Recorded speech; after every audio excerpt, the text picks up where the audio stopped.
හරි අපි එහෙනම් පටන් ගමු පන්තිය. ඉස්සෙල්ලාම ආයුබෝවන් කියලා කියන ඔක්කොටම මෙතන ඉන්නවා කියලා හිතනවා මම. 2026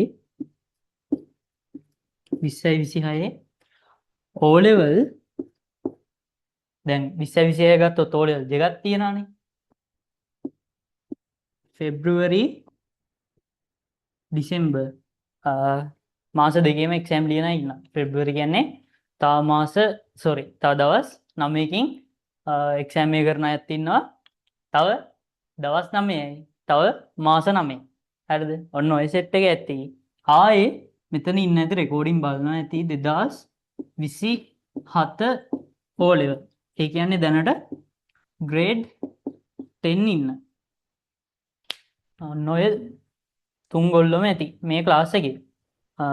ඉස්සෙල්ලාම කියන්නම් ඔයාලා ෆෙබ්‍රුවරි O level ලියන කෙනෙක් නම් ඔයාලට තව දවස් 9ක කාලයක් තමයි ඉතුරු වෙලා තියෙන්නේ. එතකොට දැන් මේ පන්තිය මම පටන් ගත්තේ 2026 O level ඩිසෙම්බර් සහ 2027 O level දැන්ට ග්‍රේඩ් 10 ඉන්න අයට. ඔයාලා බය වෙන්න එපා. ෆෙබ්‍රුවරි සෙට් එකත් ඔයාලට අද දවසේ මම කොහොමද කියලා දෙනවා ඔයාලගේ පේපර් එකේ එන ස්ට්‍රක්චර් එක.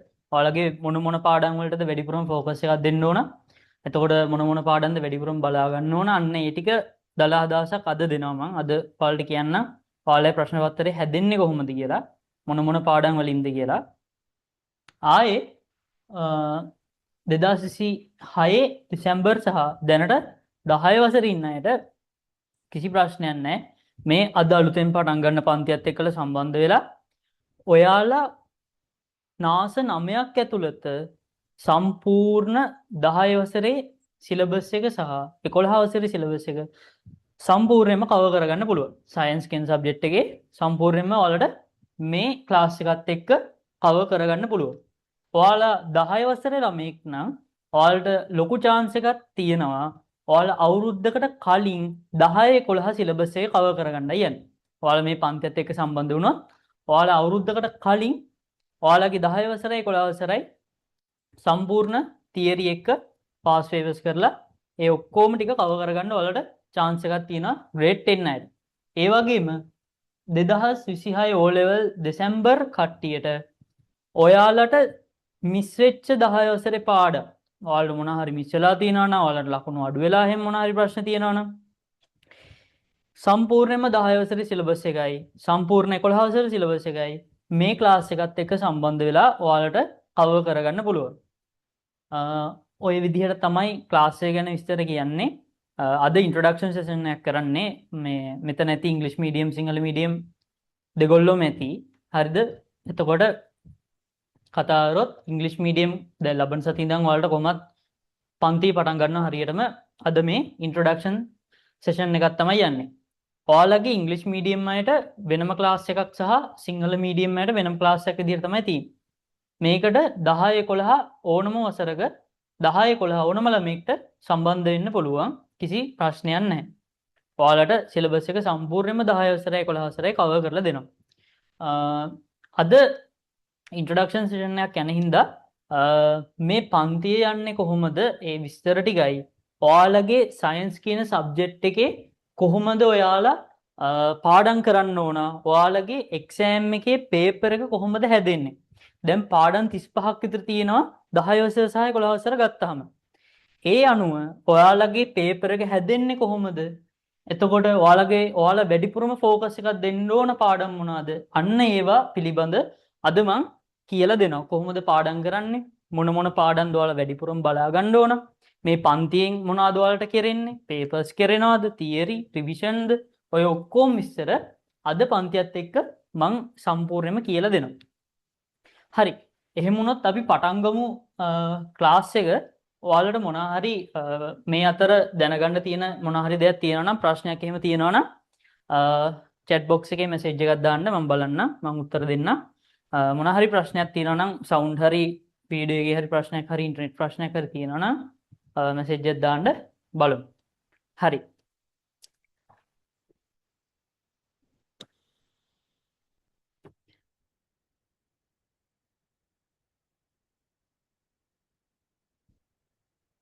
හරි. දැන් මේකේ මා රෙකෝඩින් එකක් මම දාලා තියෙන්නේ. ඔයාලට කොහොමත් මේකට සම්බන්ධ වෙන්න බැහැ කියව සමහරක් කට්ටියට. යාළුවෝ රෙකෝඩින් එක දානවා YouTube එකට රෙකෝඩින් එක බලන්න පුළුවන්. හැබැයි රෙකෝඩින් එකේ යැපෙන්න යන්න එපා. මොකද ලයිව් ක්ලාස් එකත් එක්කම ජොයින් වෙන්න ඔයාලට එතකොට ප්‍රශ්න මොනවා හරි තියෙනවා නම් මේත් එක්කම निराකරණය කරගෙන යන්න පුළුවන්. ඔයාලට මගෙන් ඕන ප්‍රශ්නයක් අහන්න පුළුවන් ලයිව්. එතකොට මට ඒකට උත්තරය දෙන්න පුළුවන්. උත්තර ඔයාලට දෙන්න පුළුවන්. ඒ හින්දා ලයිව් ක්ලාස් එකත් එක්කම සම්බන්ධ වෙන්න. දැන් මෙතන ඇති මෙතන මාව දන්න කට්ටියක් ඉන්නවා. නැති කට්ටියක් ඉන්නවානේ. ඉස්සෙල්ලාම මං ගැන ඉන්ට්‍රොඩක්ෂන් එකක් දෙන්නම්. පෝස්ට් එකේ දාලා තිබ්බා වගේ මම මගේ නම අමිල. එතකොට මම 2019 O level exam එක මේ මං ගැන දන්නේ නැතියට briefly මේ explain නැද්ද පොඩි introduction එකක් දෙන්නම්. මම 2019 O level කරේ. මගේ results 9As අය 9ක් තිබ්බා. ඊට පස්සේ A level කරා math stream එකෙන් ගණිතාංශයේ 2022 A level 2022 A level කරා math stream එකෙන්. එතකොට math stream එකෙන් කරනවා කියන්නේ physics chemistry combined maths. එතකොට A B result එකක් තියලා දැන් රුහුණ engineering faculty එකේ ඉන්නේ. රුහුණ engineering faculty ඉන්නේ. හරි. එතකොට දැන් ඔයාලට මොකක් හරි ප්‍රශ්නයක් තියෙනවා නම් දැන් විෂය සම්බන්ධයෙන් ගත්තොත් මම O level exam එකක් කරලා A level වලට physics chemistry ඔයාලගේ science subject එක ගත්තොත් science subject එක කියන එක සම්පූර්ණයෙන්ම හැදිලා තියෙන්නේ part 3යි. science කියන්නේ bio physics chemistry. ජීව විද්‍යාව, භෞතික විද්‍යාව සහ රසායන විද්‍යාව. මේ කියන තුනේ එකතුවක්. ඔයාලගේ science subject එක. මේක ගැන වැඩි දුරටත් A level වලටත් ඉගෙනගෙන තමයි ඔන්න ඔයාලට උගන්වන්නේ. මම ක්ලාස් පටන් ගන්න 2023 2023 ක්ලාස් කරා 2024 2025 2026 බැච් එකටත් උගන්වනවා. ඒ කියන්නේ දැන් අවුරුදු 4ක එක්ස්පීරියන්ස් එකක් තියෙනවා. ඔයාලට කිසි දෙයකට බය වෙන්න දෙයක් නැහැ. ඔයාලා සම්බන්ධ වෙලා තියෙන ක්ලාස් එක ගැන ඔයාලට බය වෙන්න දෙයක් නැහැ. ඔයාලා මුලින් ඉඳන් සම්බන්ධ වුණොත් මාස 9ක් අවසානයේ ඔයාලව බිඳුව මට්ටමේ ඉඳන් A1 කියන මට්ටම දක්වා ගොඩනගන්න පුළුවන්. ඔයාලා මාත් එක්ක වැඩ කරොත්.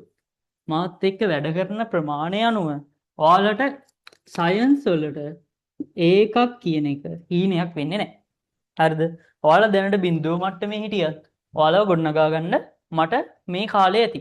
මොකද මං ඉස්සෙල්ලත් කිව්වා වගේ ඔයාලගේ මේ විද්‍යාව ප්‍රශ්න පත්‍රය ගත්තහම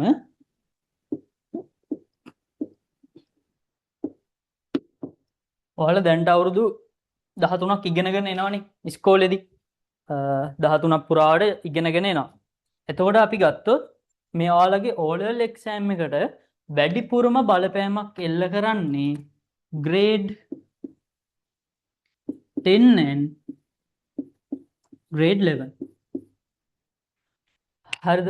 ඔයාලගේ මේ විද්‍යාව කියන ප්‍රශ්න පත්‍රයට වැඩිපුරම බලපෑමක් ඇති කරන්නේ grade 10 and grade 11. ඔයාලගේ maths science කියන ප්‍රශ්න පත්‍ර ගත්තහම 155ක් 60ක් විතර අහන්නේ 10 වසරෙන් 140ක් 45ක් අතර ප්‍රමාණයක් අහන්නේ 11 වසරෙන්. දැන් තේරෙනවද ඔයාලා මේ 10 වසරෙන් තියෙන වටිනාකම? මම ඒකයි මේ ක්ලාස් එක සරලව 11 වසරෙන් විතරක් අරන් උගන්වනවා නෙමෙයි. සම්පූර්ණ 10 වසරේ සිලබස් එකත් එක්කම උගන්වන්නේ මෙන්න මේ හේතුව හින්දායි. ඔයාලගේ විභාගයේ පේපරේ 155ක් 60ක් පමණ අහන්නේ ඔයාලගේ 10 වසරේ සිලබස් එකෙන්. හරිද? මේ විද්‍යා ප්‍රශ්න පත්‍රයටත් ඔයාලගේ ගණිතයේ ප්‍රශ්න පත්‍රයටත් මේක පොදු දෙයක්. ඊට පස්සේ 11 වසරෙන් අහනවා 140ත් 45ත් අතර ප්‍රමාණයක්. මෙන්න මේ විදිහට තමයි ඔයාලගේ පේපර් එක හැදෙන්නේ. එතකොට ගත්තහම වැඩි වටිනාකමක් තියෙන කාටද? grade 10 වලට.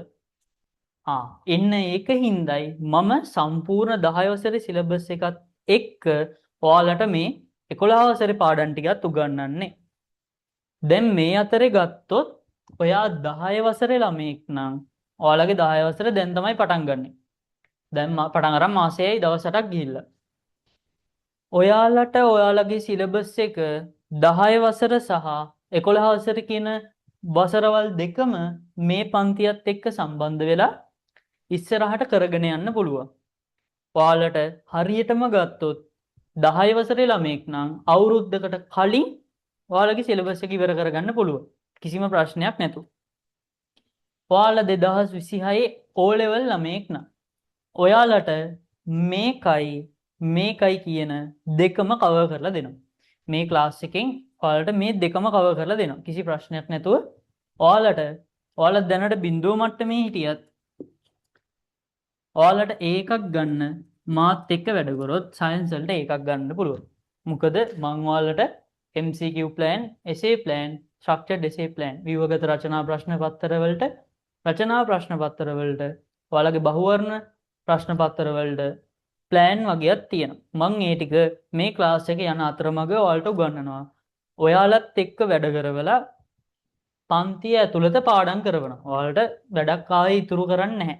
සාර්ලව පන්තියත් එක්කම වැඩේ කරන් ගියොත් ඔයාලට මේ ඒකක් ගන්න එක මහ ලොකු දෙයක් නෙමෙයි.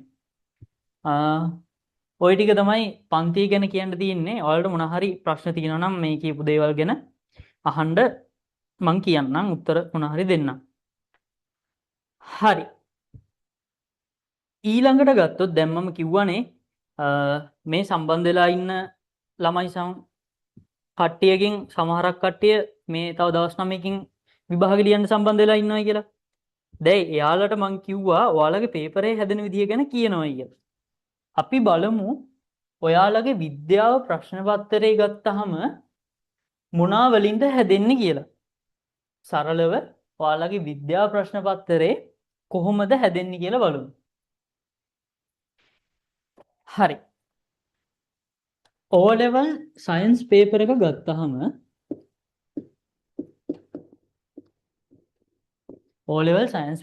ගත්තාම ඔයාලට ප්‍රධාන විෂය කරුණු තුනක් තියෙනවා. මං ඉස්සෙල්ලා කිව්වා වගේ ජීව විද්‍යාව, භෞතික විද්‍යාව සහ රසායන විද්‍යාව.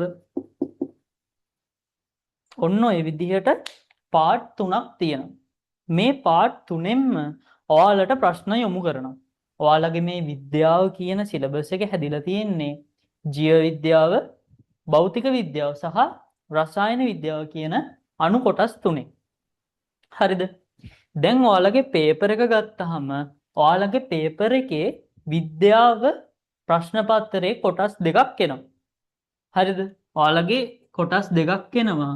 එකක් MCQ, අනිත් එක essay part එක. ඉස්සෙල්ලාම මම කතා කරන්නම් මෙයා ගැන.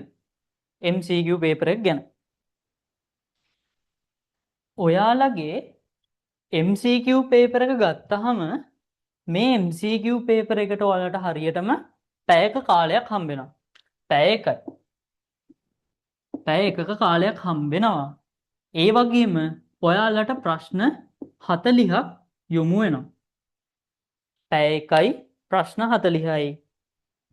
උත්තර 4යි. එක ප්‍රශ්නයකට බහුවර්ණ උත්තර 4ක් එනවා. ඔයාලා ප්‍රශ්න කියවලා උත්තර 4න් එකට ඉරක් ගහන්න ඕන. ඔන්න ඔය විදිහට තමයි ඔයාලගේ MCQ paper එක හැදෙන්නේ. මේ MCQ paper එක ගත්තාම මේ සම්පූර්ණ paper එකට ජීව විද්‍යාව, රසායන විද්‍යාව, භෞතික විද්‍යාව මේ තුනෙන්ම පොදුවේ ප්‍රශ්න යොමු කරනවා. මේ තුනෙන් සමබරව ප්‍රශ්න යොමු වෙනවා. එතකොට ඔයාලට මේ එක MCQ එකක් හරි ගියොත් ඔයාලට 100න් එක ලකුණක් හම්බ වෙනවා. මේක හොඳට අහගන්න. මොකද ගොඩක් පන්තිවල මේ පේපර් එක හදන හැටි කියන්නේ නැහැ. හරිද? පේපර් එකේ හදන හැටි කියන්නේ නැහැ. මොකද ළමයාට දල අදහසක් තියෙන්න ඕන. ඔයා පේපර් එක කොහොමද හදන්නේ? මේ සර්ලා මිස්ලා කොහොමද මේ පේපර් එක හදන්නේ? කොහොමද මේකට ප්‍රශ්න යොමු වෙන්නේ. අන්න ඒක ඔයාලා දැනගෙන තියාගන්න ඕන. දැන් මේ විදිහට බහුවර්ණ ප්‍රශ්න පත්තරේ ප්‍රශ්න 40ක් එනවා. එක ප්‍රශ්නයකට ලකුණු එක ගානේ, එක බැගින්. එතකොට ඔයා පළවෙනි MCQ එක හරි ගියත් එක ලකුණයි. ඔයාලගේ 40 වෙනි MCQ එක හරි ගියත් එක ලකුණයි එන්නේ. ඒ හින්දා ඔයාලට ඒ ප්‍රශ්න 40ටම හම්බෙන ලකුණු ගාන සමානයි. ඒක ඔයාලගේ මොලේ කල්පනා කරලා හිර වෙන්නේ නැතුව ඔයාලා ඒ MCQ 40ට පැය ඇතුළත උත්තර සපයන්න ඕන. ඔන්න ඔය විදිහටයි MCQ පේපරේ හැදෙන්නේ. මෙන්න මේකෙදී 40 ලකුණු වැඩි කරනවා දෙකෙන් 80න් ලකුණු හදනවා. ඔන්න ඔය කතන්දරේ ඉවරයි MCQ පේපරේ ගැන. ඊළඟට අපි කතා කරමු ඔයාලගේ පේපරේ එසේ පාර්ට් එක. රචනා ප්‍රශ්න පත්‍රය. රචනා ප්‍රශ්න පත්‍රය ගත්තහම ඉස්සෙල්ලාම ඔයාලට දෙන්නේ ව්‍යුහගත රචනා. නැත්තම් ස්ට්‍රක්චර්ඩ් essay. ස්ට්‍රක්චර්ඩ් essay ඔයාලට ප්‍රශ්න 4ක් දෙනවා. ස්ට්‍රක්චර්ඩ් essay ප්‍රශ්න 4ක් දෙනවා. මෙන්න මේක හොඳට අහගන්න. මෙන්න මේක මම අද කියන්නම් ඔයාලට මේ ස්ට්‍රක්චර්ඩ් essay 4 කොහොමද දෙන්නේ කියලා. පාඩම් ටිකත් එක්ක කියන්න. හරිද? ස්ට්‍රක්චර්ඩ් essay ව්‍යුහගත රචනා ප්‍රශ්න පත්‍රයේ පළවෙනි ප්‍රශ්නය එන්නේ ඔයාලගේ 11 වසර සිලබස් එකේ grade 11 15 වෙනි පාඩමේ. මේක අහන්නේ 15 වෙනි පාඩම. මේක මොකක් හරි නෝට් ඩවුන් කරගන්න ඕන නම් ඔයාලා නෝට් ඩවුන් කරගන්න. කිසි ප්‍රශ්නයක් නැහැ. මේක අහන්නේ 15 වෙනි පාඩමේ. එක්ක ඔයාලට රූපයක් දීලා අහනවා, නැත්නම් මොකක් හරි ඩයග්‍රෑම් එකක් දීලා අහනවා, ප්‍රස්තාරයක් දීලා අහනවා, නැත්නම් රූප සටහනක් දීලා අහනවා. මේක අහන්නේ 15 වෙනි පාඩමේ ඔයාලගේ පළවෙනි ස්ට්‍රක්චර්ඩ් essay එක. අන්න හොඳට රෙඩි වෙන්න. හරිද?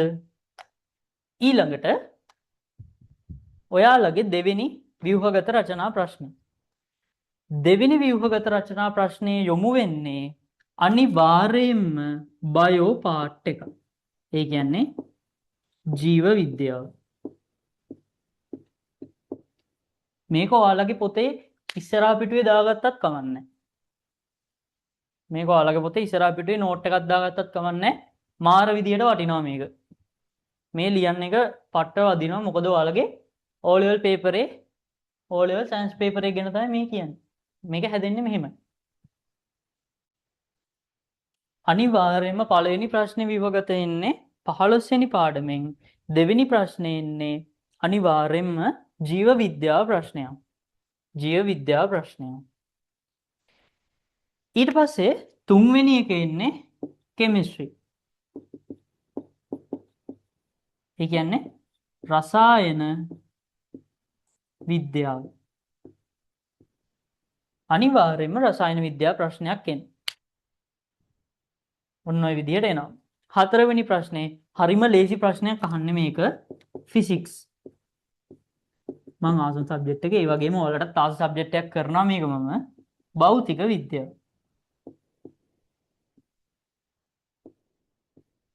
හරි. ඔන්න ඔය විදිහට තමයි ඔයාලගේ ස්ට්‍රක්චර්ඩ් essay එක හැදෙන්නේ. ඔන්න ඔය විදිහට තමයි ස්ට්‍රක්චර්ඩ් essay 4 හැදෙන්නේ.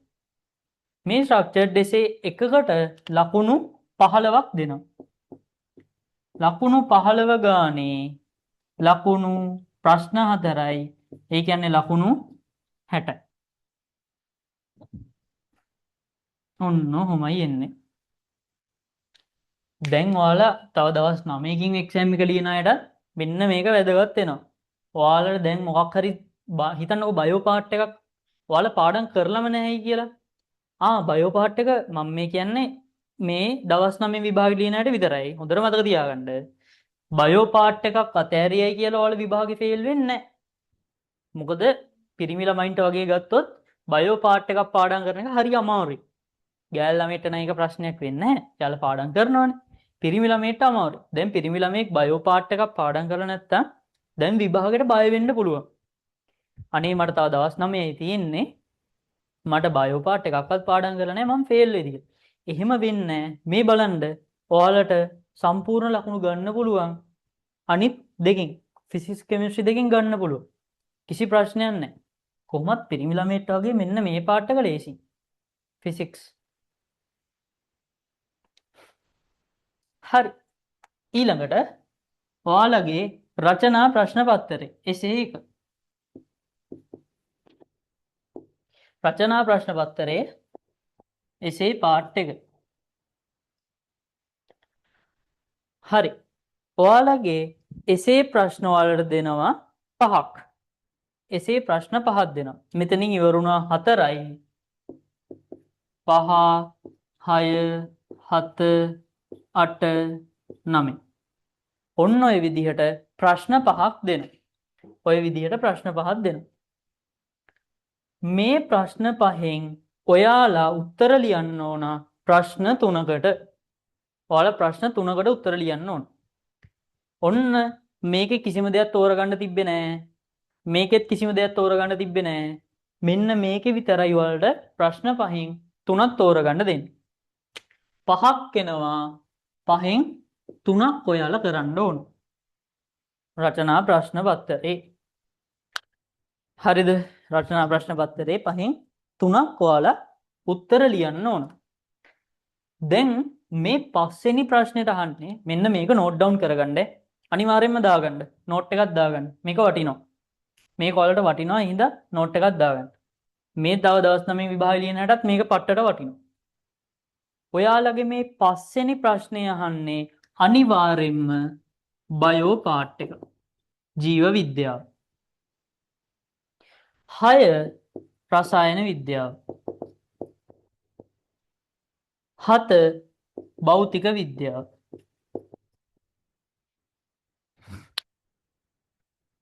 7 භෞතික විද්‍යාව ප්‍රශ්න පත්‍රේ භෞතික විද්‍යාව ප්‍රශ්නයක් අහන්නේ. ඊට පස්සේ 8 වෙනි ප්‍රශ්නේ ගත්තොත් මේක කලවම් ප්‍රශ්නයක්. භෞතික විද්‍යාව ෆිසික්ස් එක්ක එයාලා අහනවා කෙමිස්ට්‍රි. ඒ කියන්නේ කලවම් ප්‍රශ්නයක්. ඒ ප්‍රශ්නේ ෆිසික්ස් පාර්ට් එකකුත් තියෙනවා කෙමිස්ට්‍රි පාර්ට් එකකුත් එකතු කරලා තමයි ප්‍රශ්න දෙන්නේ. මේ 8 වෙනි ප්‍රශ්නේ. තේරුණාද? අන්තිම එක 9 වෙනි ප්‍රශ්නේ අහනවා කෙමිස්ට්‍රි එක්ක බයෝ රසායන විද්‍යාවයි ජීව විද්‍යාවයි එකතු කරලා ප්‍රශ්නයක් දෙනවා. මෙන්න මේක තමයි ඔයාලගේ සම්පූර්ණ සිලබස් එකේ සයන්ස් පේපරේ හැදෙන විදිහ. O level සයන්ස් පේපර් එක හැදෙන්නේ මෙන්න මේ විදිහට.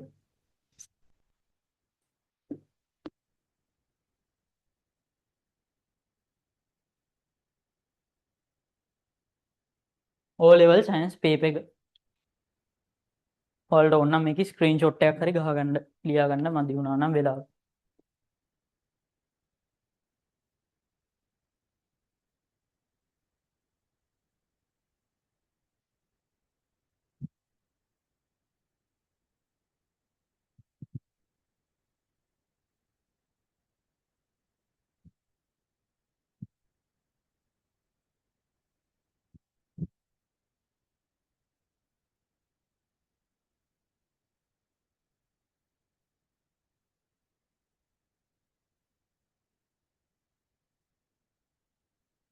හරි මම පුළුවන් වුණොත් මේක ගෲප් එකකටත් දාන්නම් ඔයාලගේ. ඔයාලා මේකේ ස්ක්‍රීන්ෂොට් එකක් ගහගන්න. හරි මේකට ලකුණු කිව්වේ නෑනේ. මෙන්න මේකට ලකුණු වෙන්නේ ළමයි මේකට ලකුණු වෙන්නේ 20 ඒවා 3. එක ප්‍රශ්නයකට ලකුණු 20ක්. 20 ඒවා 3ක්. ඒ කියන්නේ ලකුණු 60යි. මෙන්න මේ දෙක එකතු කරපුවම කීයද දෙන්නේ? 60යි 60යි 120යි. 120යි මෙතන 80යි 200යි 200 දෙකෙන් බෙදලා තමයි 100න් ලකුණු හදන්නේ. දැන් ඔයාලා මේ essay part එකකට ගන්න ලකුණු වලින් ඒක බෙදෙනවා. හැබැයි මේ MCQ එක ලකුණු බෙදෙන්නේ නැහැ. ඔයාලා එකක් ගැහුවොත් එක ලකුණක්ම හම්බ වෙනවා. එක ලකුණක්ම හම්බ වෙනවා සම්පූර්ණයෙන්ම. මොකද ඒක බෙදෙන්නේ නැහැ ආයේ. හරි නේද? ඔන්න ඔයාලට මම දුන්න පේපරේ හැදෙන විදිහ.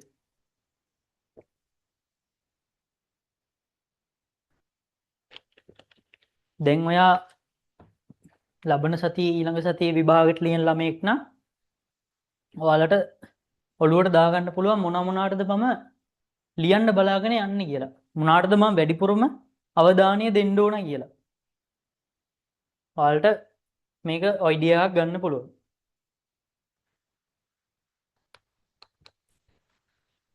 මේ තව දවස් 9කින් එක්සෑම් එක ලියන අයට මම ලබන සතියේ සෙමිනාර් එකක් කරනවා. මෙන්න මේ ටික කවර් වෙන්න. ඔයාලගේ පාස් පේපර්ස් ප්‍රශ්න අරගෙන පාස් පේපර්ස් ටික අරන් උත්තර සාකච්ඡා කරන එක නෙමෙයි යන්නේ, නිකන් උත්තර දෙන එක නෙමෙයි.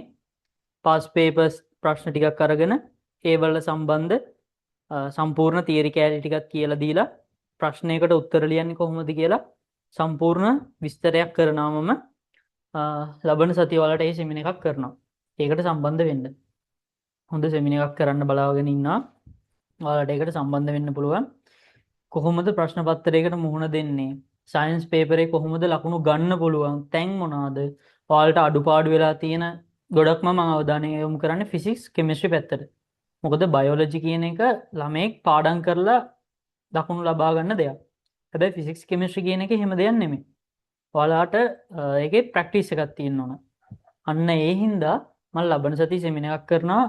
මේ ඒකට මේ පන්තියට එන ඕන කෙනෙක් සම්බන්ධ වෙන්න පුළුවන්. ඒකට සම්බන්ධ වෙන්න ඕල. මම ඔයාලට සෙමිනාර් එකක් කරනවා. මේ ඔක්කොම ටික කවර් වෙන්න. ඒක කරලා දෙන්නම් මම. ගොඩක් අය ඉල්ලුවා ඒක මගෙන් සෙමිනාර් එකක් කරලා දෙන්න පුළුවන්ද කියලා. ඒ හින්දා මම ඒ සෙමිනාර් එක කරලා දෙන්නම් ඔයාලට. ඒ ගැන බය වෙන්න එපා.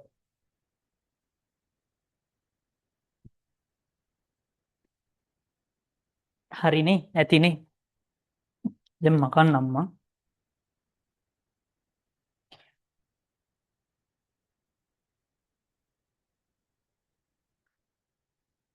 දැන් අද මම කිව්වනේ මේ ඉන්ට්‍රොඩක්ෂන් සෙෂන් එකක් කරන්න කියලා. පන්තියේ පටන් ගන්න එකක්නේ. අද මම උගන්වන්න බලාගෙන හිටියෙත් නෑ. හැබැයි මම අද උගන්වන්න පටන් ගන්නවා. මොකද මේකට සම්බන්ධ වෙච්ච අයට අන්න gift එකක් දෙන්නයි යන්නේ. ඔයාලට අද මම කියලා දෙනවා ෆිසික්ස් පාඩමක මුල් ටික. භෞතික විද්‍යාවද ආරම්භයක් ගමු. මම අද කියලා දෙන්නම්. මේක ආරම්භක සෙෂන් එකක් වුණාට මම හිතන් හිටියේ උගන්වන්න නැහැ කියලා. අද මම උගන්වන්නම් කොහොමද? අද පාර්ට් එක වලට ඔන්න ෆ්‍රී හම්බ වෙනවා. ඔයාලට ඉගෙන ගන්න පුළුවන් අද පාර්ට් එකෙන්. දැන් ඔයාලා ඉස්සෙල්ලාම කඩයිම් විභාගයකට මුහුණ දුන්නේ 5 වසරේදී. මතකද දන්නේ? ශිෂ්‍යත්වයේ කියලා විභාගයක් තිබ්බා. අවුරුදු 5-6කට කලින් ශිෂ්‍යත්වයේ කියලා විභාගයක් තිබ්බනේ. මතකද?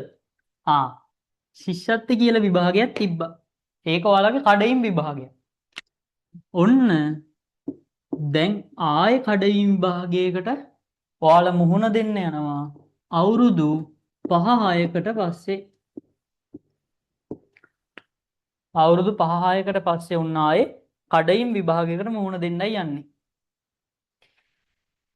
දැන් ඔයාලා ශිෂ්‍යත්ව විභාගේ ෆේල් වුණයි කියලා ඔයාලව 6 වසරට පාස් කරාද නැද්ද? එහෙම ප්‍රශ්නයක් උනේ නැහැ නේ. 6 වසරට පාස් කරා. මේ ෆේල් වුණයි කියලා මේ ඔයාට 6ට යන්න බෑ. එහෙම කියලා එකක් තිබ්බේ නැහැ. ඔයාලා ශිෂ්‍යත්වේ පාස් වුණා නම් ඒක ඔයාලට අමතර වාසියක් වුණා. හොඳ ඉස්කෝලේකට යන්න. ඊට වඩා ඔයාලා 6 වසරට පාස් කරා. හැබැයි ඔයා මේක ෆේල් වුණොත් ඔයාට මෙතනින් ඉස්සරහට තියෙන A level විභාගයටවත් මුහුණ දෙන්න හම්බ වෙන්නේ නැහැ. තේරුණාද? මෙන්න මේකට යන පාස් එක තමයි මෙන්න මෙයා. මේ ටිකට් එක ගන්න ඕන ඔයාලා.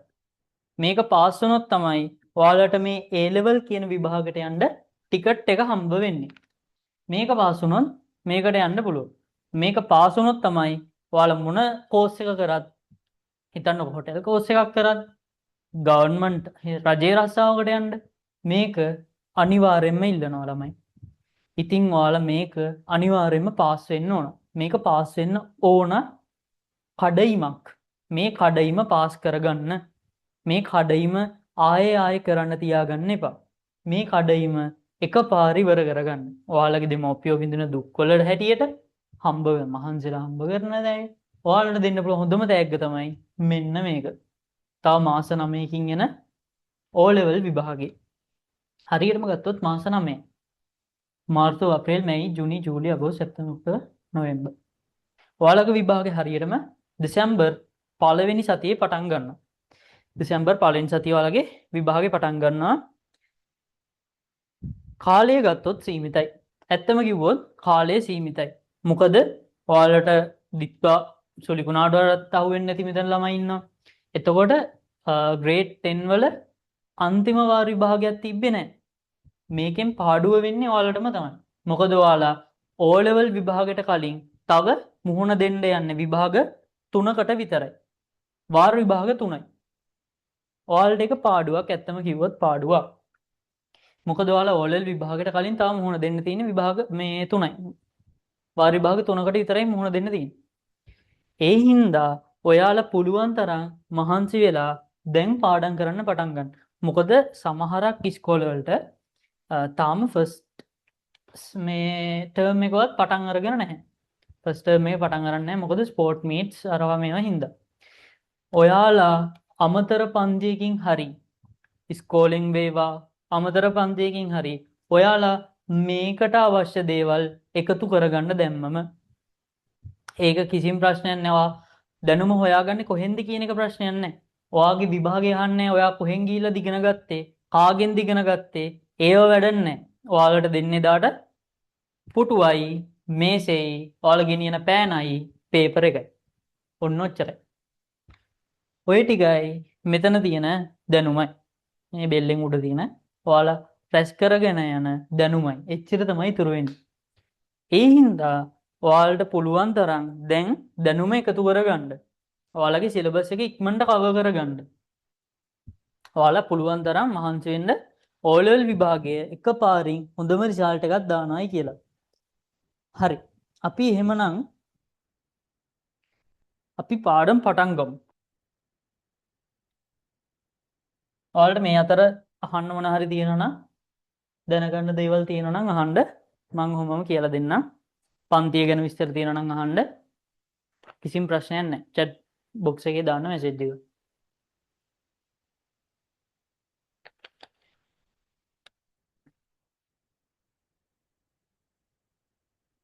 හරි. මට කියන්න අමතක වුණ දෙයක් තියෙනවා.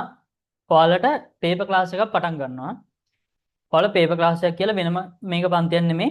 මේ පන්තියත් එක්කම තමයි තව මාස 3-4කින් මම මේ පන්තියත් එක්කම පේපර් ක්ලාස් එක පටන් ගන්නවා. ඔයාලට පේපර්ස් මගේ පන්තියන ළමයින්ට මම ඇඩ්‍රස් ඉල්ලගෙන තැපැල් කරනවා. ඒ පේපර්ස් මම හදන්නේ. මම හදලා ඒ පේපර්ස් තැපැල් කරනවා. ඔයාලා මේ Zoom එකේ ඉන්න ගමන්ම පේපර් එක ලියලා මට එහෙමම PDF කරන්න මම ඒක මාක් කරලා ඔයාලට ලකුණු දෙනවා. මේක පේපර් ක්ලාස් එකක්. ඒ හින්දා මම මාක් කරලා ලකුණු දෙනවා. මොකද ඔයාලට තව වාර විභාග 3යි හම්බෙන්නේ. ඊට කලින් ඔයාලා පේපර්ස් වලට පුහුණු වෙන්න ඕන. පේපර්ස් ලියන්නේ කොහොමද? ඒ අත්දැකීම තියෙන්න ඕන. ඒ හින්දා මම මේ රිවිෂන් ක්ලාස් එකේම පේපර් ක්ලාස් එකක් කරනවා. ඒකට ඒක මාස 3-4කින් පටන් ගන්න ඉන්නේ මම. ඒකට ඔයාලා දැන් අහනවානේ මේ පේපර් ක්ලාස් එක කොහොමද සම්බන්ධ වෙන්නේ කියලා. ඒක මම පටන් ගන්නවා. මම කරනවා සයන්ස් සබ්ජෙක්ට් එකට. ඒක වෙන විදිහේ මම ඉස්සරහට කියන්නම්. ඔයාලට දැනුවත් කරන්නම්. ඒක පේපර් ක්ලාස් එකක් විදිහට කරන්නේ මම ලකුණු දෙනවා. වැඩිම මගේ පන්තියේ වැඩිම ලකුණු ගන්න 3 දෙනාට මම ටැග් එකකුත් දෙනවා. ඔහොම තමයි යන්නේ. පේපර්ස් වලට ලකුණු ගන්න අයට ටැග් එක දෙනවා වැඩිම 3 දෙනාට. දැන් අපි කතා කරොත් ඔන්න ඔය විදිහට තමයි ක්ලාස් එක ගැන විස්තර තියෙන්නේ. දැන් මේකෙදි ඉන්නවනේ ඉංග්‍රීසි මීඩියම් සිංහල මීඩියම් කියන දෙකොල්ලම. දැන් ලබන සතියේ ඉඳන් මම ඉංග්‍රීසි මීඩියම් අයට එක වෙලාවක් සිංහල මීඩියම් අයට එක වෙලාවක් තමයි පන්තිය කරන්නේ. මොකද එකට කරන්නේ නැහැ. ඉංග්‍රීසි මීඩියම් අයට කිසි පාඩුවක් වෙන්නේ නැහැ. ඒක ඉංග්‍රීසි මීඩියම් යුනිට් එකකින් යනවා. සිංහල මීඩියම් අයට සිංහල මීඩියම් පාර්ට් එක ඒ විදිහට එනවා. ඒක ක්ලාස් දෙකකට කඩලා කරන්නේ. අද මේක මෙහෙම කරන්නේ. ඔයාලට ඉන්ට්‍රොඩක්ෂන් එකක් විදිහට. අද පන්තිය ගැන විස්තර කියලා මොකද්ද මේ පන්තියෙන් වෙන්නේ? අන්න ඒ විස්තර කියන්න තමයි මේ අද පන්තිය ගත්තේ. ඔයාලගේ යාළුවෝ ඉන්නවා නම් සම්බන්ධ කරගන්න. මේ පන්තියේ මෙහෙමයි යන්නේ.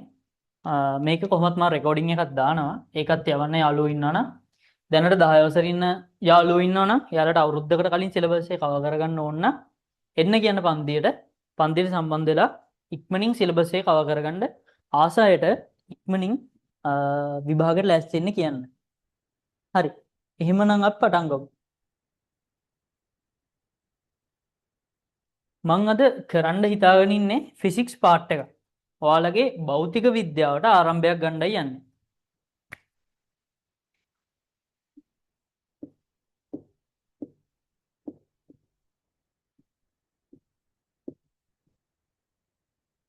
භෞතික විද්‍යාව ඉංග්‍රීසි වලින් ෆිසික්ස්. ඔන්න ආරම්භයක් ගන්නයි යන්නේ අද ෆිසික්ස් වලට. මම ඉස්සෙල්ලත් කිව්වා වගේ ඔයාලගේ සයන්ස් සබ්ජෙක්ට් එක විහිදිලා තියෙන්නේ අණු කොටස් තුනකට. ජීව විද්‍යාව, භෞතික විද්‍යාව සහ රසායන විද්‍යාව. ජීව විද්‍යාව බයොලොජි, ෆිසික්ස් ඇන්ඩ් කෙමිස්ට්‍රි. ඔන්න ඔය සබ්ජෙක්ට් තුනට තමයි අණු කොටස් තුනට තමයි ඔයාලගේ සයන්ස් කියන මුළු සිලබස් එක පෙන් වෙලා තියෙන්නේ. දැන් අපි කතා කරොත් ෆිසික්ස්.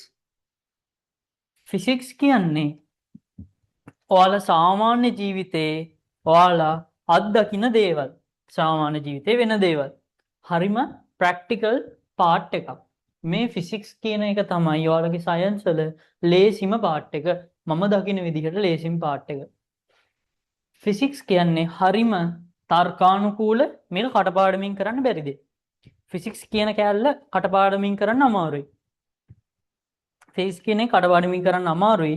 ඔයාලට තර්කයෙන් ප්‍රැක්ටිස් එකෙන් අත්දැකීම් වලින් තමයි මේ ෆිසික්ස් කියන පාර්ට් එක ගොඩ දාගන්න පුළුවන්. හරිද? ෆිසික්ස් අපි පටන් ගමු එහෙනම්.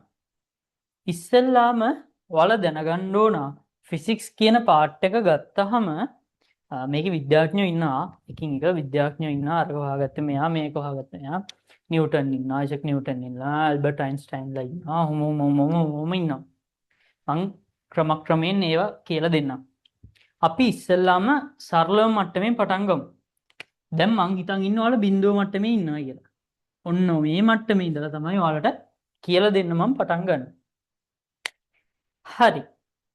අපි කතා කරොත් ඉස්සෙල්ලාම මේ ෆිසික්ස් කියන එක භෞතික විද්‍යාව අපි ඉස්සෙල්ලාම කතා කරනවා භෞතික රාශි කියලා. භෞතික රාශි. physical quantities.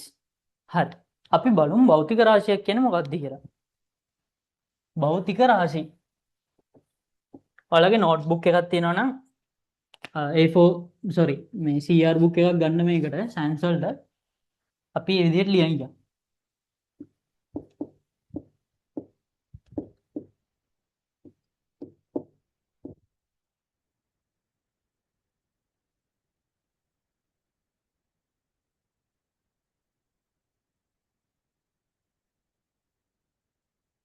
භෞතික රාශි physical quantities. අපි කතා කරොත් භෞතික රාශි කොටස් දෙකක් තියෙනවා. අපි භෞතික රාශි කියලා කියන්නේ ඔයාලා සාමාන්‍ය ජීවිතයේ අත්දකින දේවල්. කාලය, බර, ස්කන්ධය, ප්‍රවේගය, ත්වරණය, විස්ථාපනය, මන්දනය, ඒ කියන්නේ velocity, time, distance, mass, ඔන්න ඔය වගේ දේවල් වලට අපි කියනවා භෞතික රාශි කියලා. තේරුණාද? අපි ඔන්න ඔය වගේ දේවල් වලට කියනවා භෞතික රාශි කියලා. අපි කතා කරොත් භෞතික රාශි ප්‍රධාන කොටස් දෙකයි. අදිශ සහ දෛශික vectors and scalars. අද මම මේ මීඩියම් දෙකෙන්ම කරනවා. මොකද මේ පාඩුවක් වෙන්නේ නැතුව යන්න මීඩියම් දෙකෙන්ම කරනවා. ලබන සතියේ ඉඳන් වෙන වෙනම කරමු අපි. ඉංග්‍රීසි මීඩියම් වලට වෙනමයි, සිංහල මීඩියම් වලට වෙනමයි. අද මේ ඉන්ට්‍රොඩක්ෂන් සෙෂන් එකේ මම ආරම්භයක් විදියට මෙන්න මේ ටික කියලා දෙන්නම්. ওই විදියට. දැන් අපි ගත්තොත් මං කිව්වා වගේ භෞතික රාශි කොටස් දෙකයි. මොනවාද? අදීශ සහ දෛශික. Two parts of physical quantities, vectors and scalars. දෛශික සහ අදීශ. දෛශික රාශි සහ අදීශ රාශි දෙකයි තියෙන parts. භෞතික රාශි ගත්තාම physical quantities, two parts, vectors, දෛශික සහ scalars, අදීශ. අපි දැන් බලමු මේ මොනවාද කියලා. දෛශික කියන්නේ මොකද්ද? අදීශ කියන්නේ මොකද්ද? මෙන්න මේක මම කියලා දෙන්නම්. කොහොමම නෝට් ඩවුන් කරයි යන් ඈ. ඔයාලා ඔහොම ලියාගන්න. කිසිම ප්‍රශ්නයක් නැහැ.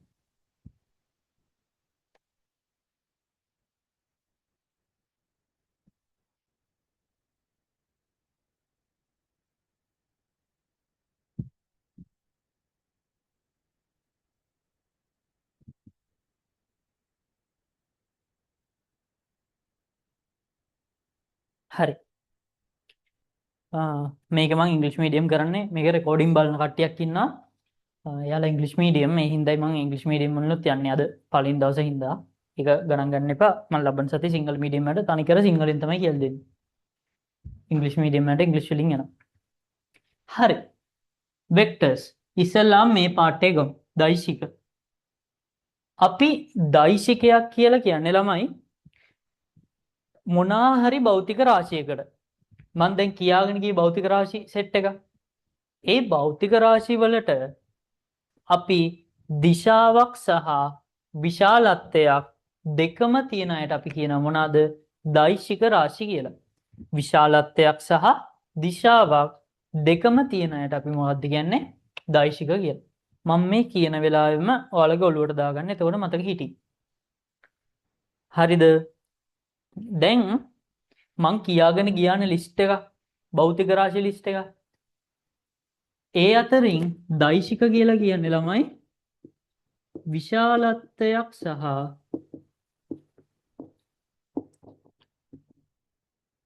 දිශාවක් සහිත භෞතික රාශි. විශාලත්වයක් සහ දිශාවක් සහිත භෞතික රාශි වලට අපි කියනවා දෛශික රාශි කියලා.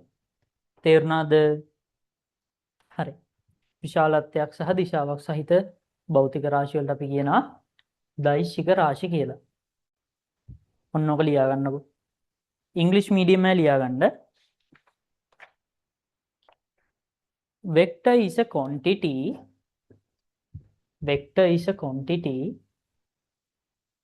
that has both magnitude and direction. Vector is a quantity that has both magnitude and direction. magnitude එක කියන්නේ විශාලත්වයක්, direction එකක් කියන්නේ දිශාවක්. ඔයාලා කිසි දෙයකට බය වෙන්න එපා. මේ මොකද්ද කිව්වේ කියලා මම කියලා දෙන්නම්.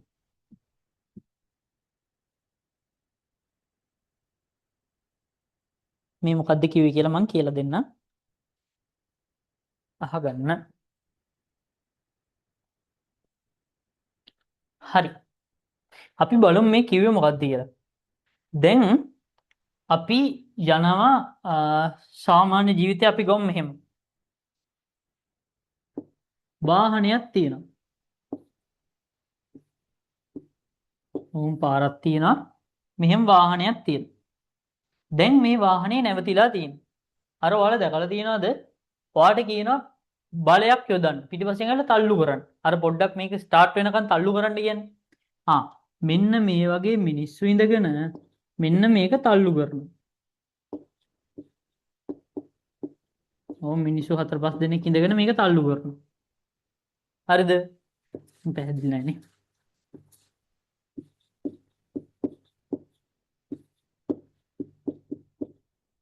කොහොමම තල්ලු කරනවා මේ මිනිස්සු තුන්දෙනා.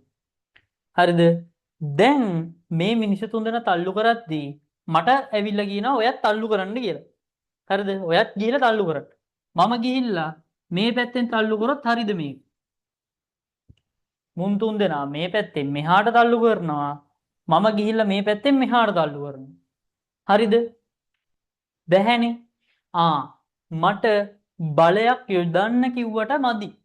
බලය යොදන්න ඕන දිශාව කියන්න ඕන.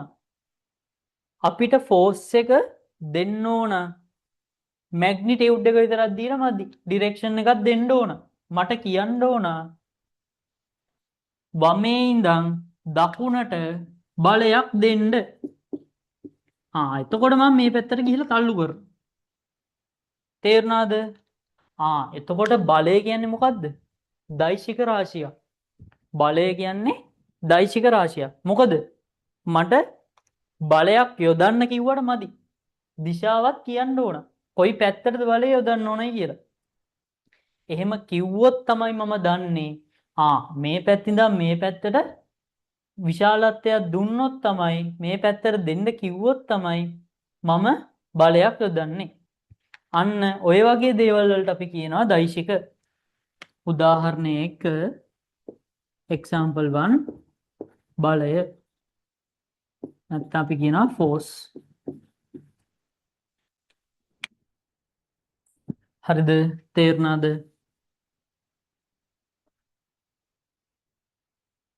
ඔන්න ඔය වගේ තව උදාහරණ තියෙනවා. ප්‍රවේගය velocity විස්ථාපනය මේවා ලියන් යන්න මම මේව මොනවද කියලා කියලා දෙන්න ඉස්සරහට.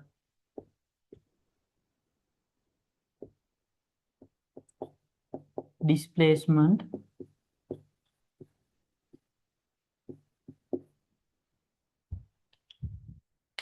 විස්ථාපනය ප්‍රවේගය බලය force velocity displacement මේ ඔක්කොම ටික දෛශික රාශි.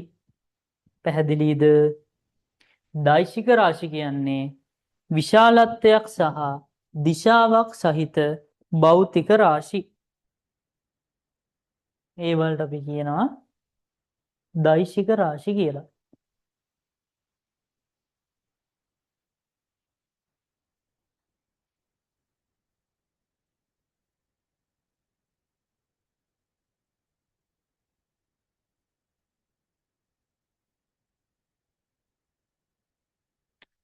හරිද? මේ ඉංග්‍රීසි ටර්ම්ස් උත් මම ලියලා තියෙන ඉංග්‍රීසි මීඩියම් වලට ඔහොම ලියන් යන්න පුළුවන්. හරිද? මම ප්‍රවේගයයි විස්ථාපනයයි ගැන ඉස්සරහට කියලා දෙන්නම්. මම බලය ගැන චූටි අදහසක් දුන්නා. මම මේ දෙක මොකක්ද කියලා ඊළඟට කියලා දෙන්නම්.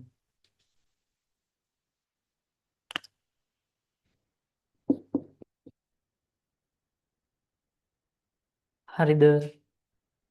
ඔන්න මං ආයේ මුලින්දන් කියන්න යන්නේ භෞතික රාශි physical quantities ගත්තොත් භෞතික රාශි කොටස් දෙකයි. දෛශික රාශි සහ අදීශ රාශි. දෛශික රාශියක් කියලා කියන්නේ විශාලත්වයක් සහ දිශාවක් සහිත භෞතික රාශි. ඒ කියන්නේ අපිට විශාලත්වයේ විතරක් කියලා මදි දිශාවත් කියන්න ඕන. අන්න ඒ වගේ භෞතික රාශි වලට අපි කියනවා දෛශික රාශි කියලා. උදාහරණ ගත්තොත් ත්වරණය, ප්‍රවේගය, විස්ථාපනය, බලය. ඔන්න ඕවා භෞතික මේ දෛශික රාශි වලට උදාහරණ. හරිනේ. ඊළඟට අපි බලමු අදිශ රාශි කියන්නේ මොකක්ද කියලා. දැන් ඔයාලට අදහසක් ඇති. නිකමට හිතෙනවා ඇති දැන් අදිශ රාශි කියන්නේ මේක තමයි කියලා. මොකද්ද අදිශ රාශි කියන්නේ? විශාලත්වයක් පමණක් සහිත භෞතික රාශි. එයාට දිශාවක් ඕනේ නැහැ. විශාලත්වයක් පමණක් සහිත භෞතික රාශි. විශාලත්වයක් පමණක් සහිත භෞතික රාශි වලට අපි කියනවා අදීශ රාශි කියලා. අදිශ රාශි. ඔන්න ඕක ලියා ගන්න.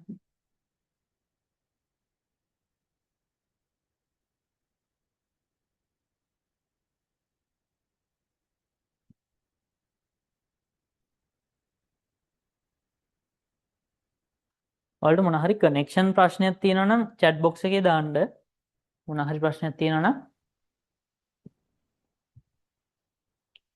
විශාලත්වයක් පමණක් සහිත භෞතික රාශි වලට අපි කියනවා අදිශ රාශි. ඔන්න බලා ගන්න උදාහරණ. දැන් ඔයා යනවා දොස්තර ගාවට. ඔයාට උණ හැදිලා කියලා හිතන්නකෝ. ඔයාට උණ හැදිලා තියෙනවා. ඔයා යනවා ડોක්ටර් ගාවට.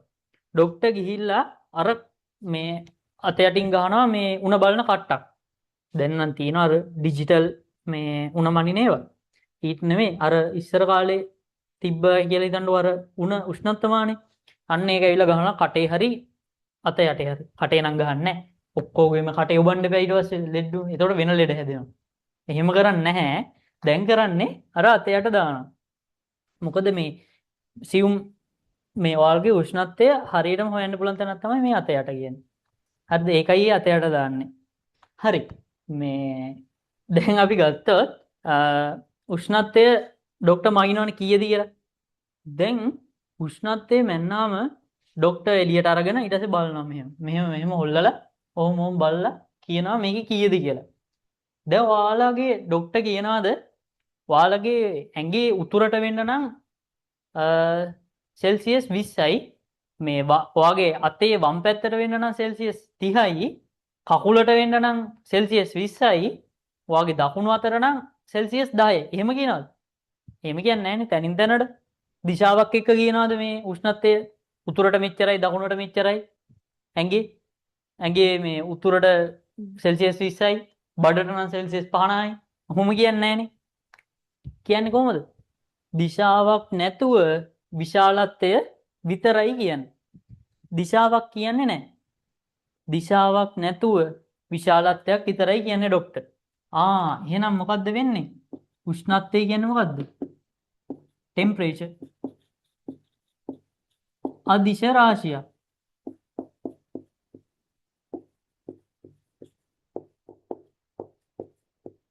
ටෙම්පරේචර් කියන්නේ මොකද්ද? අදිශ රාශිය. තේරුණාද?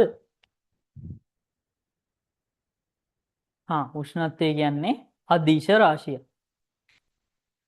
ඒකට අපිට ඕන විශාලත්වයක් විතරයි. දිශාවක් ඕනේ නැහැ. හරිද?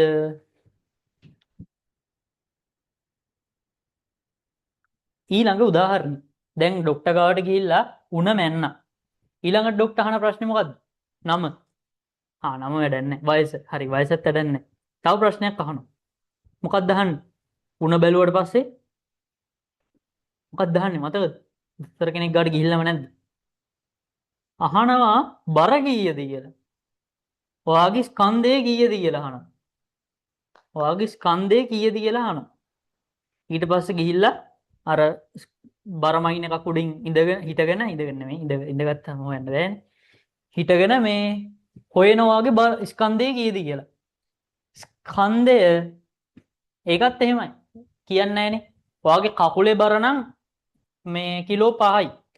අතේ බර නම් කිලෝ 10යි. ඔළුවේ බර නම් කිලෝ 20යි.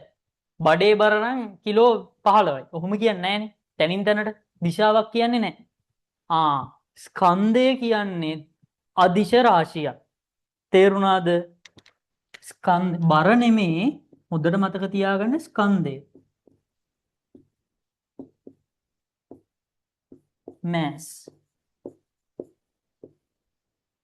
බර නෙමේ ස්කන්ධය. ස්කන්ධය බරයි ස්කන්ධය කියන්නේ දෙකක්. මම ඒකේ වෙනස කියලා දෙන්නම්. ඔන්න ඔයාලට මේ අදිශ දෛශික රාශි කියන විදිහක් තමයි මේ හොයාගන්න විදිහක් තමයි මම මේ කියලා දුන්නේ. කටපාඩම් කිරීමක් නෙමෙයි.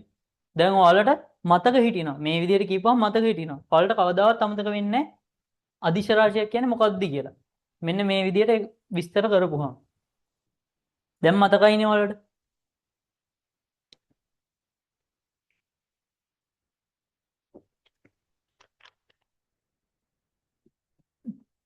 ස්කන්ධය කියන්නේ අදිශ රාශිය.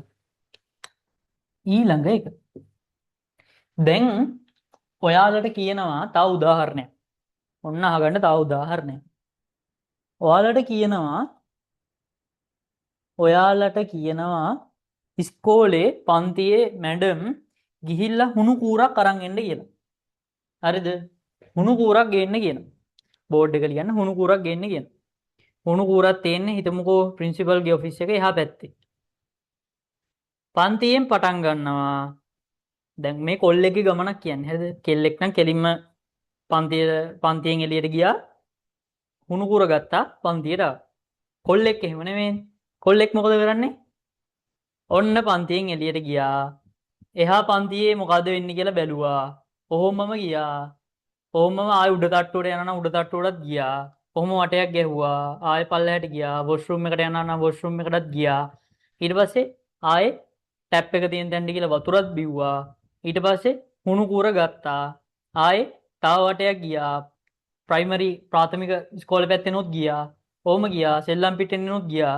ඔහොම ගියා. ඊට පස්සේ ආයෙ පැය භාගයකට පැයකට විතර පස්සේ පන්තියට ආවා. මේ මොකද්ද මෙයා ගිහිලා තින්නේ? දුරක්නේ. නිශ්චිත දිශාවක් තියනවද? නැහැ. දුර කියන එකට නිශ්චිත දිශාවක් නැහැ. එහෙනම් දුර කියන්නේත් අදිශ රාශියක්. දුර කියන්නේ අදිශ රාශිය. අරක ඩිස්ප්ලේස්මන්ට් නම් මේක ඩිස්ටන්ස්. ඔන්න ඔය කොල්ලෝ තමයි කරන්නේ. දුර හොඳටම අත්දකින්න જાතිය තමයි කොල්ලෝ.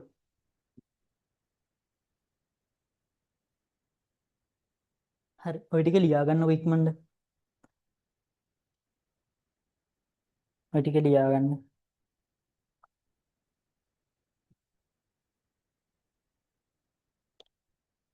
හරි. මෙන්න මේ කියපු දේවල් තේරුණා නම් මට අත උස්සන්නකො මේ ඔයාලා අත උස්සන්න එපා. ඕකේ රේස් හෑන්ඩ් කියලා එකක් තියෙනවා Zoom එකේ. බාන්න එක ඔබන්නකො බාන්න තේරුණා නම්. තේරිච්ච කට්ටිය. පැහැදිලි නම් කියපු දේවල්. මේ කියපු දේවල් තේරුණා නම් අත උස්සන්නකො බලන්න. මේ ඔයාලගේ අත උස්සන්න එපා මොකද මේ මට පේන්නේ නැහැ මම ඔයාලගේ ගෙදර නෙමෙයි ඉන්නේ. ඔයාලගේ අත ඉස්සරට පේන්නේ නැහැ මට. ඕකේ ඔය හාගත් තියෙනවා රේස් හෑන්ඩ් කියලා ඔප්ෂන් එක.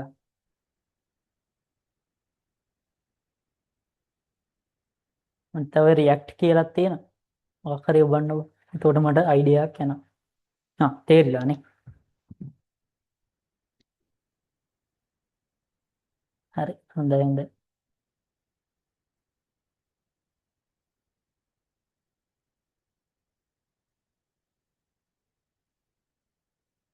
හරි. එහෙනම් හරි.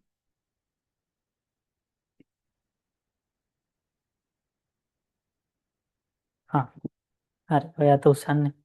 හරිනේ එහෙනම්. ඔන්න ආයෙ මං සාරාංශයක් කියන්නම් මේ උගන්වපු ටිකේ. භෞතික රාශි කොටස් දෙකයි. දෛශික රාශි, අදිශ රාශි.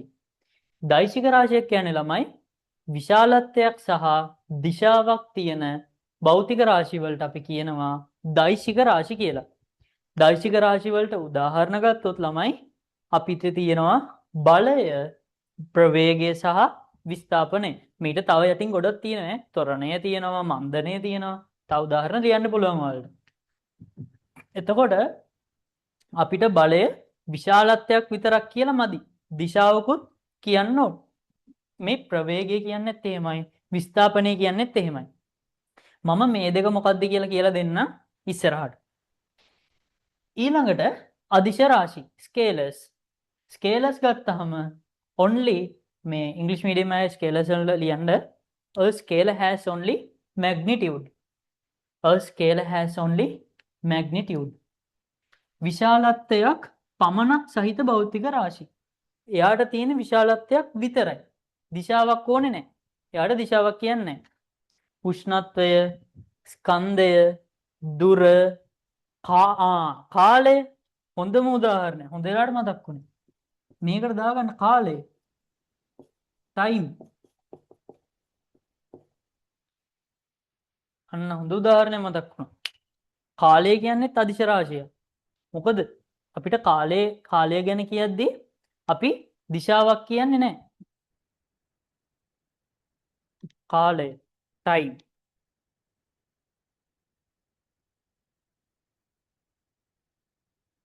හරි නේද එහෙනම්? ඔය ටික නෝට් ඩවුන් කරගන්නකො.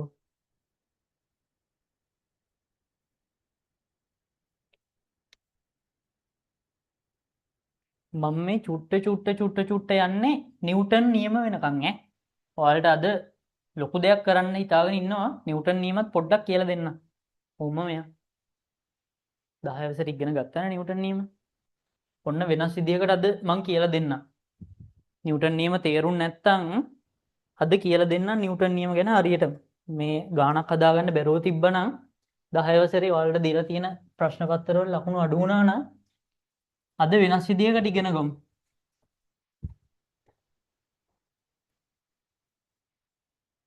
ඔයාලා මම වෙනම මොනිටර් කරනවා. ඔයාලා වැඩ කරනවද කොහොමද ලකුණු කොහොමද වාර විභාග වලට ලෑස්ති වෙන්න කලින් මම අනිවාර්යෙන් වාර විභාගයට ලෑස්ති වෙද්දී ඔයාලට පාඩම් කරවන සෙෂන් එකක් කරනවා. අනිවාර්යයෙන්ම මගේ පන්ති එනවා නම් ළමයෙක්ට අනිවාර්යයෙන්ම 50කට වැඩි වෙන්න ඕන ලකුණු. මම ඒක අනිවාර්ය දෙයක්. මොකද මම මේ ඔන්ලයින් ක්ලාස් එකෙත් එහෙමයි මම ෆිසිකල් ක්ලාස් කරද්දිත් ඒක කියනවා. මට අනිවාර්යයෙන්ම ලකුණු 50ට වැඩි අනිවාර්යෙන් මම අරන් දෙනවා. ඔයාලා ඒත් එක්ක වැඩ කරන්න ඕන. වැඩ කරොත් අනිවාර්යෙන්ම ලකුණු 50කට වැඩි. ලකුණු 50 සීමාවෙ ඉන්න එක්කෙනෙක් අනිවාර්යෙන්ම ලකුණු 80කට 75කට වැඩියෙන් ගන්න ඕන. ඒක අනිවාර්යයි. මාත් එක්ක වැඩ කරනවා නම් ලකුණු ඕන. මොකද ඔයාලගේ අම්මලාට පෙන්වන්න දෙපේ ලකුණු අනිවාර්යෙන්ම. මම ලකුණු පෙන්නනවා. මොකද මම පෙන්නලත් තියෙනවා. ෆේල් වෙන්න ගිය ළමයි මම BC අරන් පාස් කරලා පෙන්නලා තියෙනවා. ඒක මං ෆිසිකල් කරන ළමයි හොඳටම දන්නවා. යාළගේ අක්කලා අයියලා ඉන්නවා. යාළගේ මල්ලිලත් නංගිලත් මගේ පන්තියනවා. දකුණු 30 ගණන් වල හිටපු ළමයි ලකුණු 50 60 වෙනකන් ගිහිල්ලා ගිය අවුරුද්දේ ඕලෙවල් විභාගේ එයාලා BC මට්ටමේ පාස් ගත්තා. ලකුණු 30 ගණන් වල හිටපු ළමයි. කියන්නේ අන්තිම මාස 6 7 මේ වගේ තමයි මට අහුුනේ. අන්තිම මාස 6 7 අහුවෙලා ලකුණු 30 ගණන් තිබ්බා. ලකුණු 40කට වැඩියෙන් කවදාවත් තරන්නේ නැහැ. ඒ ළමයි ඕලෙවල් විභාගේ BC B එකක් ගත්ත. එක ගෑනු ළමයෙක් අනිත් ගෑනු ළමයි C එකක් ගත්ත. ෆේල් වෙන්න හිටපු ළමයි මේ. ඒ හින්දා බැරි කමක් නැහැ. ඒ හින්දා වලට බැරි කමක් නැහැ. කරන් යම් මේ විදියට සර් කොහෙද?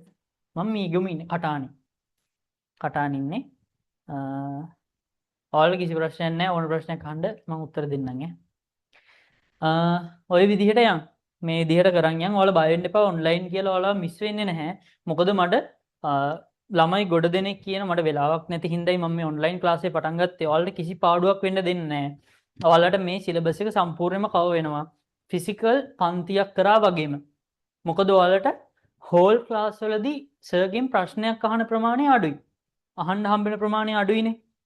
දැන් එහෙම නෙමෙයි. මගෙන් ඔයාලා මොකක් හරි තේරෙන්නේ නැද්ද? සෝ මේක තේරුන්නේ නැහැ කිව්වොත් මං ආයෙ කියලා දෙන්න පුළුවන් මට. අන්න ඒ විදිහට යන්න. හරිද? ඔයාලා ෆිසිකලි මාව හම්බුන්නේ නැහැ කියලා මේ වොරි වෙන්න එපා. ඒ කියන්නේ දුක් වෙන්න එපා.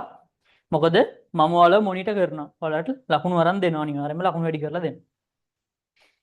හරි. දැන් මෙතෙන්ට එනකන් තේරුණානේ. අද කරපු ටික. තම චුට්ටයි කරේ පටන් ගත්ත විතරයි. අපි දැන් බලමු මං ඔයාලට කිව්වා කියලා දෙන්නම් කියලා දෙයක්. විස්ථාපනය ඩිස්ප්ලේස්මන්ට් ලියන්න අනුමාත්‍රිකාවක්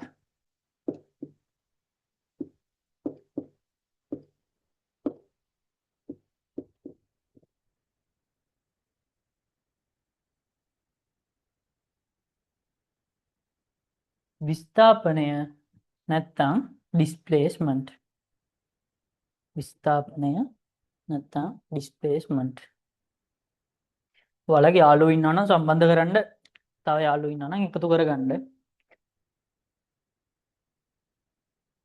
මේක රෙකෝඩින් එක මම දාන්නම් එතකොට ඒ රෙකෝඩින් එකත් ෂෙයා කරලා මේක බලන්න කියන්න බලලා සම්බන්ධ වෙන්න කියන්න දැනට අඩු ලකුණු මට්ටමේ ඉන්න ඕනම කෙනෙක්ට එන්න කියන්නේ මම මේ පන්තිය කරන්නේ ලකුණු 90 80 තියෙන ළමයින්ට නෙමෙයි මට ඕන ළමයි ලකුණු 20 30 ඔන්න ඔය රේන්ජ් එකේ ඉන්න ළමයි මට හොඳටම ඇති මං ඒක කරලා පෙන්වන්න. මං ඔයාලට ලකුණු අරන් පෙන්වන්න.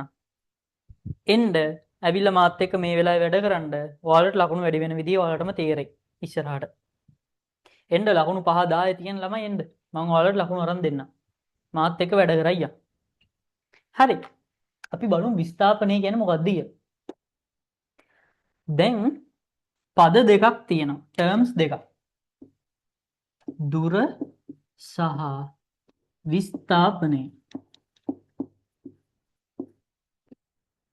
හරි. දුර සහ විස්ථාපනය. අර මං ඉස්සෙල්ලා කිව්ව උදාහරණයම තමයි. ගෑල් ළමයෙකුයි පිරිමි ළමයෙකුයි ඉන්නවා. ටීචර් චෝක් කෑල්ලක් ගේන්න කියනවා. ගෑනු ළමයා යන්නේ විස්ථාපනයෙන්. පිරිමි ළමයා යන්නේ දුරෙන්. ඔන්න ඕක තමයි හොඳම උදාහරණය ගත්තොත්. ගෑනු ළමයෙක් කියන්නේ විස්ථාපනයෙන්. ඒ කියන්නේ විස්ථාපනය කියන්නේ මොකද්ද? ඔයාලට දැනටම ඔළුවට ගිහලා තියෙන්නේ. ආරම්භක ලක්ෂයත් අවසාන ලක්ෂයත් අතර තියෙන කෙටිම දුර. මොකද්ද විස්ථාපනය කියන්නේ? ආරම්භක ලක්ෂයත් අවසාන ලක්ෂයත් අතර තියෙන කෙටිම දුර. විස්ථාපනය කියන්නේ ආරම්භක ලක්ෂයත් අවසාන ලක්ෂයත් අතර තියෙන කෙටිම සරල රේඛීය දුර. කෙල්ලෙක් කියන්නේ විස්ථාපනය. කොල්ලෙක් කියන්නේ මෙතනින් පටන් ගත්තා. ඔහොම ගියා, ඔහොම ගියා, ඔහොම ගියා, ඔහොම ගියා, ඔහොම ගියා, ඔහොම ගියා. මෙතනින් වටයක් ගැහුවා ඔහොම. ඔන්න හොඳයි කොල්ලෙක්ගේ වටේ. අන්න ඒකට කියනවා දුර කියලා. ඔන්න තේරුණාද? ඔන්න ඔය දෙකේ වෙනස. දුර සහ විස්ථාපනය. විස්ථාපනය කියලා කියන්නේ අපි පටන් ගන්න ලක්ෂ්‍ය. ලක්ෂයක් කියන්නේ පොයින්ට් එකක්. ආරම්භක ලක්ෂයත් අවසාන ලක්ෂයත් අතර තියෙන සරල රේඛීය කෙටිම දුර. It is the shortest straight line distance for the initial position to final destination. Final position. It is the shortest straight line distance for the initial position to the last position. ආරම්භක ලක්ෂයත් අවසාන ලක්ෂයත් අතර තියෙන සරල රේඛීය කෙටිම දුරට අපි කියනවා විස්ථාපනය කියලා. එතකොට මේක තමයි මගේ කඩිර තමයි විස්ථාපනය. එතකොට මේ දිග ඉරෙන් ඇඳලා තියෙන්නේ දුර. හරිද? මෙන්න මේක ලියලා ඇඳ ගන්නකො. මෙන්න මේ රූප සටහන.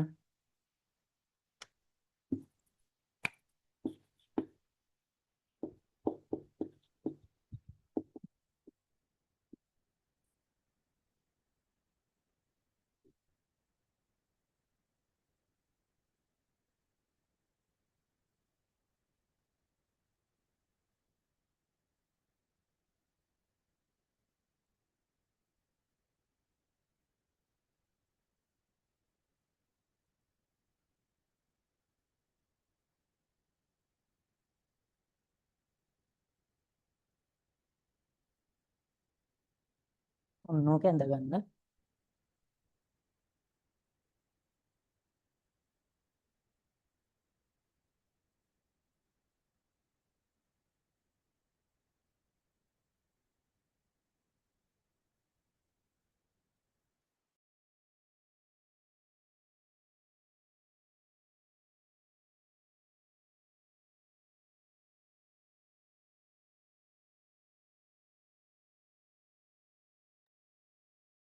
හරිද?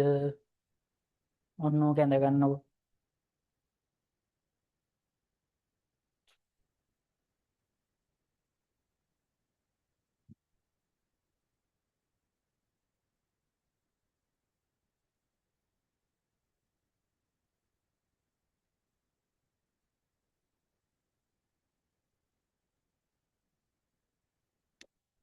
හරි නේද? ඇඳගත්තනේ.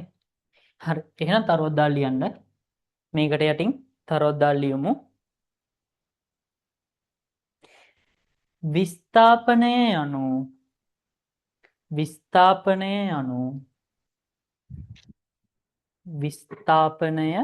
යනු ආරම්භක ලක්ෂයත් සිංහල මීඩියම් ලියන්න. විස්ථාපනය යනු ආරම්භක ලක්ෂයත් අවසාන ලක්ෂයත් අතර ආරම්භක ලක්ෂයත් අවසාන ලක්ෂයත් අතර සරල රේඛීය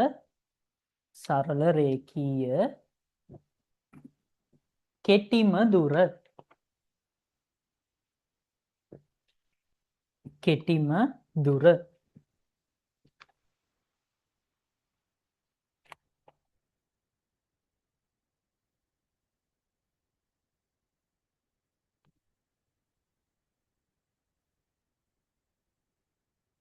සරල රේඛීය කෙටිම දුර. හරිද? ඔන්න ඕක තමයි විස්ථාපනයේ අර්ථ දැක්වීම. ඉංග්‍රීසි මීඩියම් ළමෙක් ඉන්නවා නම් ලියා ගන්න. තරුවක් දාලා ස්ටාර් මාක් එකක් දාලා ලියන්න. It is the shortest straight line distance shortest straight line distance for the initial position to the final position. It is the shortest straight line distance for the initial position to the final position. හරිනේ. ඔන්න ඔතනින් විස්ථාපනය කියන part එක ඉවරයි. තේරෙන්න ඇති කියලා හිතනවා. ඊළඟ තරුව දාගන්න. ඊළඟ තරුව දාලා ලියන්න. දුර යනු සිංහල මීඩියම් එකේ ලියන්න. දුර යනු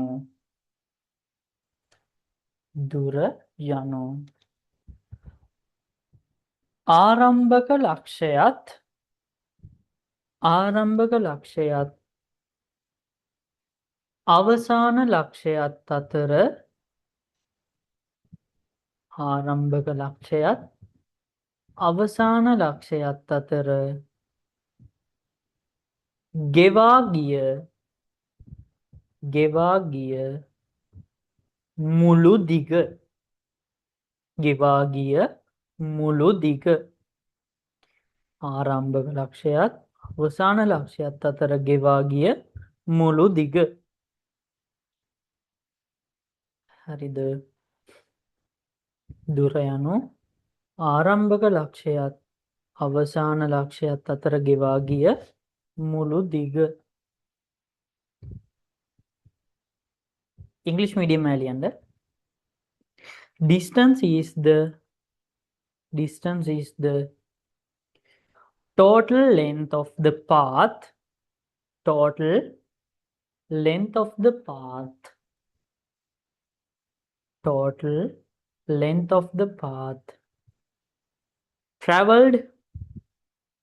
traveled by the object.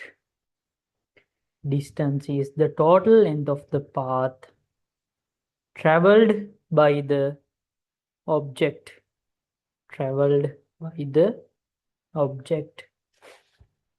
හරි නේද? ඔන්න දුරයි විස්ථාපනයයි හරි. ඔන්න කියලා දුන්නා. ඊළඟ ටර්ම් එක. ඊළඟ අනුමාත්‍රකාව වේගය සහ ප්‍රවේගය. වේගය speed and velocity. මේ ප්‍රවේගය කියන්නේ ෆිල්ම් එක නෙමෙයි. ප්‍රවේගය කියන්නේ ෆිල්ම් එක නෙමෙයි. වේගය සහ ප්‍රවේගය. අර හේමාල් හිටිය ෆිල්ම් එක නෙමෙයි. හරි. වේගය ප්‍රවේගය. ඔන්න ළමයි අහගන්න.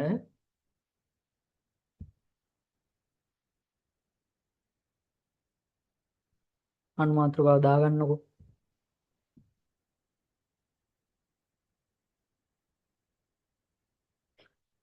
හරි. දැන් ළමයි වේගයයි ප්‍රවේගයයි කියන්නේ වචන දෙකක්. හරිද? දැන් ඔයා බයිසිකලේ අරගෙන හිතන්නකො මෝටර් බයික් එකක් තියනවා කියලා. මෝටර් බයික් එකක් තියෙනවා. මෝටර් බයික් එක අරන් පාරේ යනකොට ඔයා දැකලා තියෙනවද වේග සීමා ගහලා තියෙනවා. මේ වගේ ලොකු රවුම් වල පාර අයිනේ පාර මැද ගහන්නේ නැහනේ. පාර මැද ගැහුවොත් ඕකේ ගිහලා හැප්පෙනවා. පාර අයිනේ පාරේ මෙහෙම තියනවා නම් ඔන්න ඔහොම පාර අයිනේ ගහලා තියෙනවා. උපරිම වේගය පැයට කිලෝමීටර් 40යි. ඌපවේ ඔන්න ඔහොම ගහලා තියෙනවා. ඌපවේ 40යි. කහ පාට මේකේ මේක ගහලා තියෙනවා. උපරිම වේගය පැයට කිලෝමීටර් 40. ඔන්න මේ වගේ වලට අපි තමයි කියන්නේ වේගය කියලා. හරිද? වේගය කියන්නේ ළමයි වේගය අදිශ රාශියක්. වේගය speed.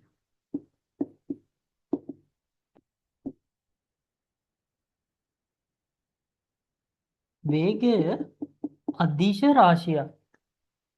Speed is a scale. Speed is a scale. අපිට ළමයි වේගයට සූත්‍රයක් තියෙනවා. වේගය සමානයි දුර බෙදීම කාලය කියලා. දැන් ළමයි ඔයාලට මං ඉස්සෙල්ලා කියලා දුන්නා දුර කියන්නේ මොකද්ද? අදිශ රාශියක්. කාලය කියන්නේ අදිශ රාශියක්. එහෙනම් වේගය කියන්නේ අදිශ රාශියක්. අන්න ඒ හින්දා තමයි වේගය අදිශ රාශියක් වෙන්නේ. දැන් ඔයාලා දැකලා තියෙනවද මේ වගේ උපරිම වේගය කියලා ගහලා තියෙන තැනක දිශාවක් දීලා තියෙනවා. මේ පැත්තට උපරිම වේගය කිලෝමීටර් 40යි. එහෙම කියන්නේ නැහනේ. ඔයාලා සීමා කරන්න ඕන කිලෝමීටර් 40 පැයට කිලෝමීටර් 40ක වේගයට. තේරුණාද? අන්න ඒ වගේ ගහලා තියෙනවා. මේකේ ගහලා නැහනේ කොයි වෙලාවකවත් උපරිම ප්‍රවේගය කියලා. ඌප ප්‍ර කියලා ගහන්නේ නැහනේ. මේ ගන්නේ ඌප වේ. උපරිම වේගය. ඔයාලා මේන්ටේන් කරන්න උපරිම වේගය කියලා ගහන්න. එහෙනම් ළමයි වේගය කියන්නේ අදිශ රාශියක්. Speed is a scale. Scale product එක. මේක ලියලා ඉංග්‍රීසි මීඩියම් අය මේක ලියන්න, සිංහල මීඩියම් අය මේක ලියන්න. මේක ලියලා කොටු කරගන්න. මේක තමයි වේගයේ සූත්‍රය.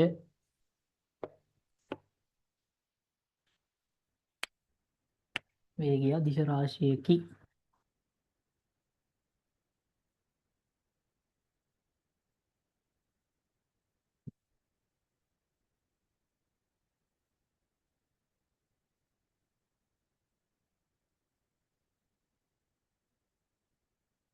වේගය අදිශ රාශියකි.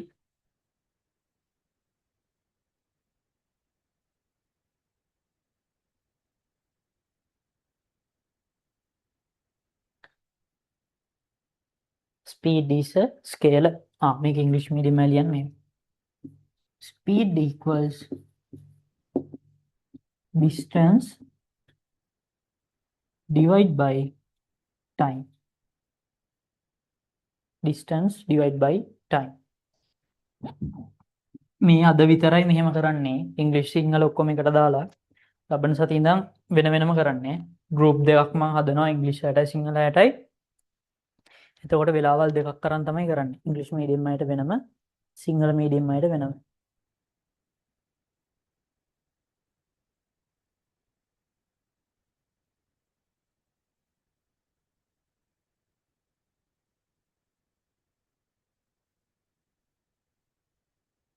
හරි නේද?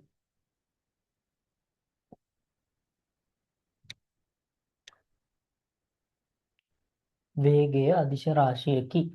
වේගය සමානයි දුර බෙදීම කාලය. Speed equals distance divided by time.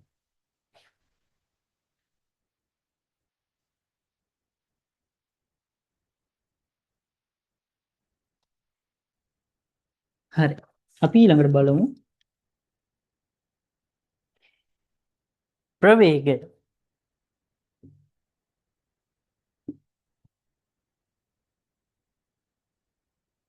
ප්‍රවේගය කියන්නේ යනු දෛශික රාශියකි.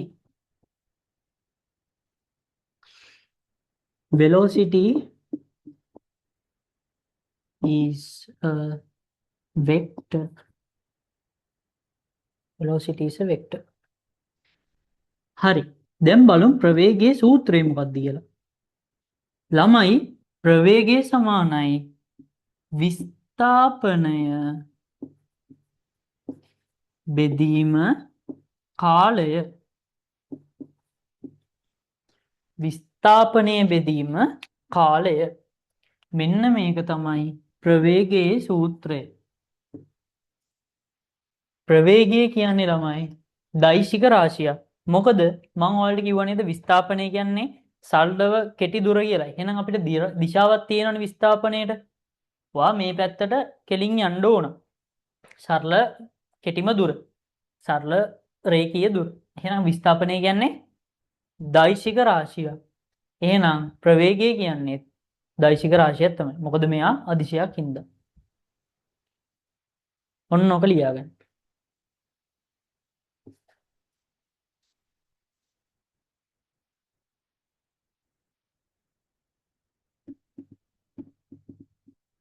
මේක ඉංග්‍රීසි මීඩියම් එකේ ලියනවා නම් velocity equals displacement over time. Displacement over time. Displacement over time. ඔන්න ඔහොමයි එන්නේ. වේගය සහ ප්‍රවේගය, දුර සහ විස්ථාපනය. ඔන්න ඔහොම තමයි එන්නේ.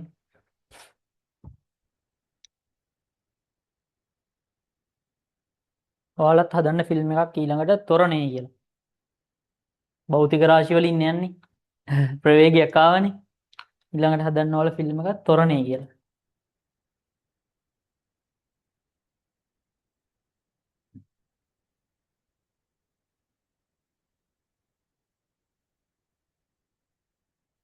ත්වරණය කියලා හදන්න පුළුවන්. විස්ථාපනය කියලා හදන්න පුළුවන්. ෆිල්ම් හදන්න විස්ථාපනය, ත්වරණය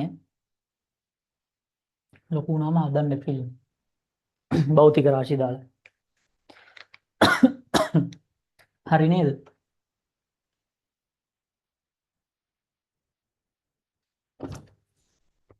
දැන් අපි බලමු ප්‍රවේගයයි මේ වේගයයි මනින ඒකක.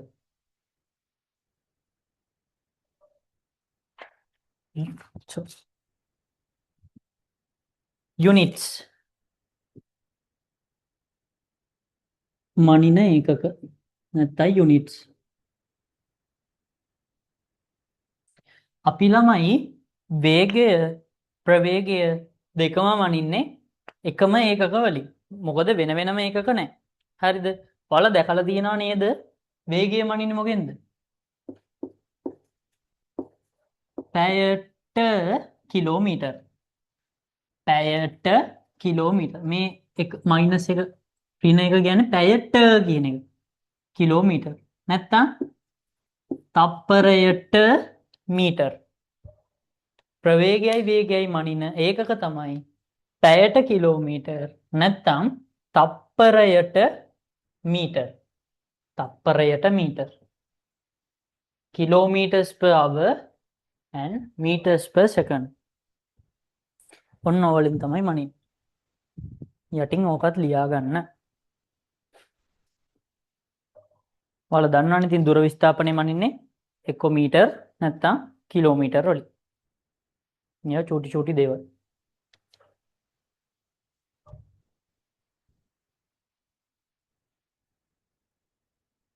මේ ඔයාලගේ 10 වසරේ දෙවෙනි පාඩම නෙමෙයි කරන්නේ. මේ දෙවෙනි පාඩම නෙමෙයි. මේ මම ෆිසික්ස් වලට ආරම්භයක් තමයි දෙන්නේ. දෙවෙනි පාඩම මම වෙනම කරනවා. එතකොට මේවා හම්බෙයි. මම මේ පොඩ්ඩ ආරම්භයක් තමයි දෙන්නේ. පොඩ්ඩක් කියලා දෙනවා විතරයි. සරලව. මම දාගන්නව.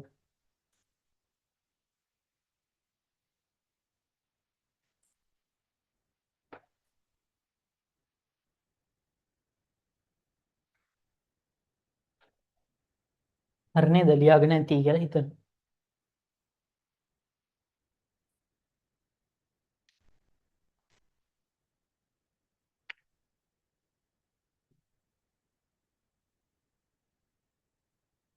මම කොහොමත් ඔයාලට පටන් ගන්න ඉන්නේ නිව්ටන් නියම වලින්.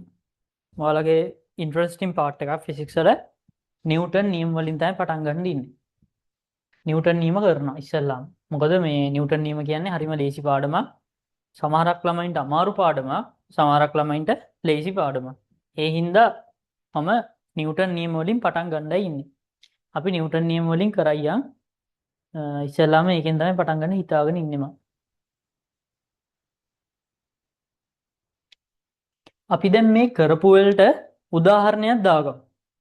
ප්‍රශ්නයක් දෙන්නයි යන්නේ. උදාහරණ ප්‍රශ්නයක්. ලියාගන්න පළවෙනි ප්‍රශ්නය. පළවෙනි ප්‍රශ්නය. මෝටර් රථයක් ලියාගන්න. මේ මන් ලියද්දිම ලියාගන්න. මෝටර් රථයක් මීටර් 100ක් යාමට තප්පර 5ක් 5s කියලා තියෙන්නේ 5s තප්පර 5ක් මෝටර් රථයකට කියලා ගන්න. මීටර් 100ක් යාමට තප්පර 5ක් ගත වේ. එහි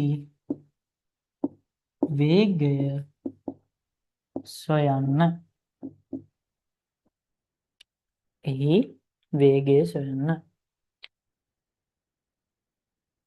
ඉංග්‍රීසි මීඩියම් අය ලියන්න. A car travels 100 meters in 5 seconds. Calculate the speed.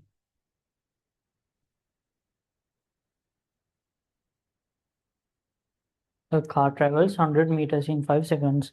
Calculate the speed. ලියාගන්න ඕක පළවෙනි ගාන. හරි අපි හදුමු. මොකක්ද අපිට හොයන්න කියන්නේ? වේගයක් නේ. අපි දන්නවා මම දැන් කියලා දුන්නා වේගය කියන්නේ මොකද්ද ළමයි? වේගය සමානයි දුර බෙදීම කාලය. මෙයා යන දුර කීයද? මීටර් 100යි. කාලය තප්පර 5යි. එහෙනම් මේක බෙදමු 5 වරක් 1යි 10ට 5 වරක් 2යි මේ බිඳුව එහෙමම තිබ්බා. තේරුණාද? එතකොට කීයද එන්නේ? 20යි. 100 5න් බෙදුනම 20යිනේ. අපි කොහොමද දන්නවනේ ඒක? මෙතන මීටර් තියෙනවා. යට තප්පර තියෙනවා. යට තප්පර උඩට යද්දී s ඍණ 1යි. ඔයාලා දන්නවනේ මේ 1යට x කියලා තිබ්බොත් මට මේක ලියන්න පුළුවන් x වල ඍණ 1 බලය කියලා. මැක්ස් වල උගන්වනවා ඇති. මෙතන ධන එකනේ තියෙන්නේ. බෙදීමේ ලකුණෙන් උඩට යද්දී ආව ඍණ 1 වෙනවා. අන්න ඒකම තමයි මෙතනත් උනේ. මේක වැඩක් නැහැ. මේක මැත්ස් පාර්ට් එකක්. 20යි ms ඍණ 1. English medium ලියන්න speed equals distance over time. ඔන්න ඔය දේ ලියාගන්න.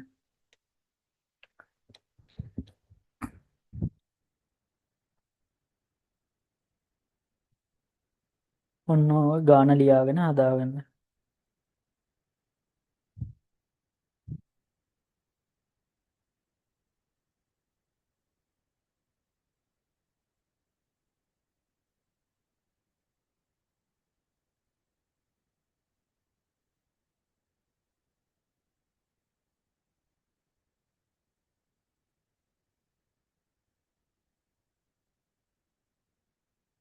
ඉක්මනට ලියා ගන්න.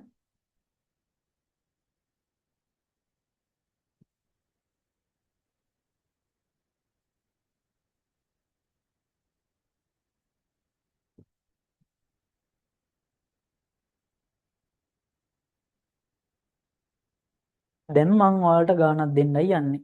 තනියම හදන්න එක.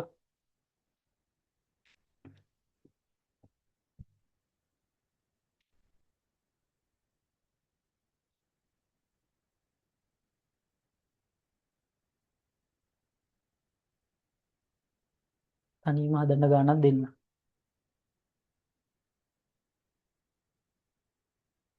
ලියා ගන්න දෙවෙනි ගාන. දුම්රියක්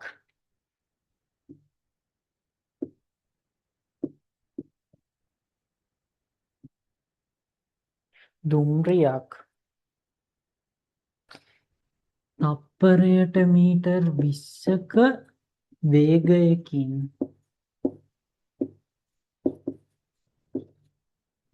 දුම්රියක් තප්පරයට මීටර් 20ක වේගයකින්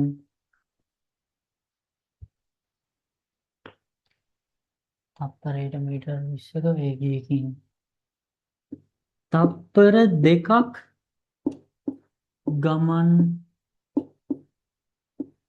කළේ නම්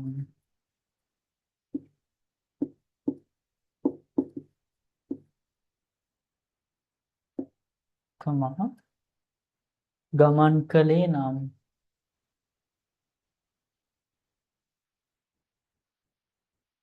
දුම්රිය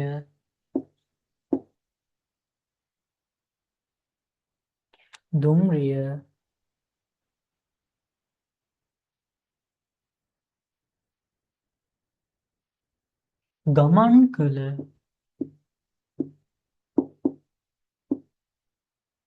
දුර සොයන්න.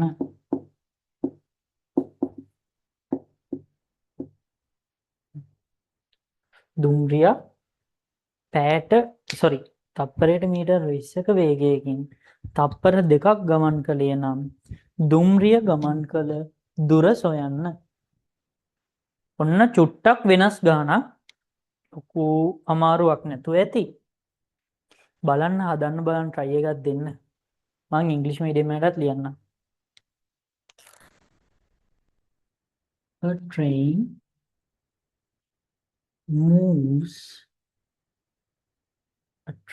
moves at a speed ලියා ගන්න. A train moves at a speed of 20 ms minus 1 for 2 seconds. Calculate the distance. ඔන්න මම ඉංග්‍රීසි මීඩියම් එකටත් ලිව්වා. විනාඩි 2ක් දෙන්න හදන්න බලන්න ළමයි. හදලා එන උත්තරේ දාන්න බලන්න chat box එකේ. මට ප්‍රයිවට් දාන්න. කොටම් පේන්න දාන්න එපා. කොහොම හරි දාන්නකො මට. කොහොම හරි කමන්නේ දාන්නකො කමන්නේ. තනියම හදලා දාන්න.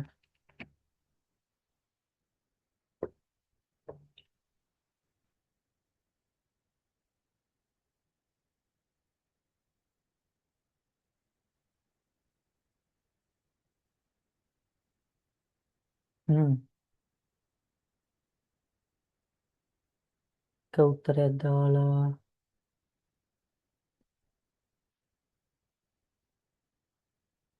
අනිත් අයත් හදන්න.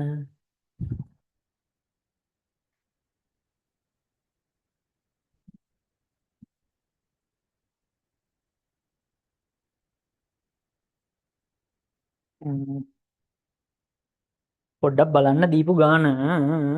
වේගය නෙමේ අහන්නේ. දුරයි අහන්නේ. ගමන් කළ දුර අහන්නේ. මේකත් දීලා මෙන්න මේක තමයි අහන්නේ. පොඩ්ඩක් බලලා හදන්න.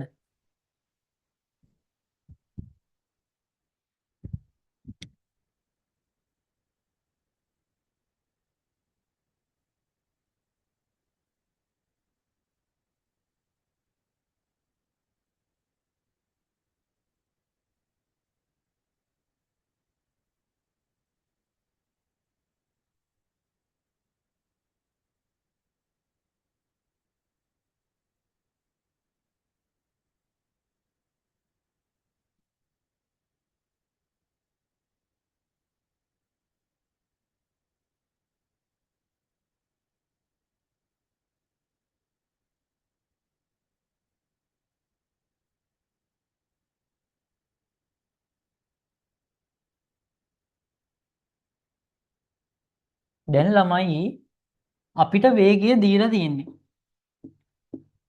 කොච්චරද? ස්පීඩ් එක 20 ms-1. අනිත් එක දීලා තියෙන කාලය තප්පර 2යි. අපි දැන් මේ සූත්‍රයට අපිට දීලා තියෙන දත්ත ආදේශ කරමු. වේගයට අපි දාගමු 20යි ms ඍණ 1. දුරනේ අපෙන් අහන්නේ.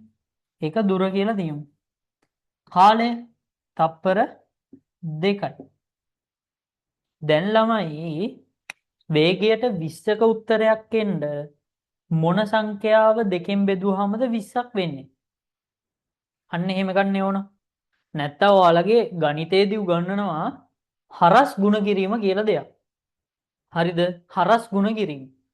හරස් ගුණ කිරීම කියන්නේ ළමයි සමාන කිරීමෙන් එහා පැත්තේ බෙදීමක් මේ වගේ තිබ්බොත්. හරිද? මේ මැත්ස් පාර්ට් එකක් කියලා දෙන්නේ සෝරි. මේ මැත්ස් පාර්ට් එකක් කියලා දෙන්නේ.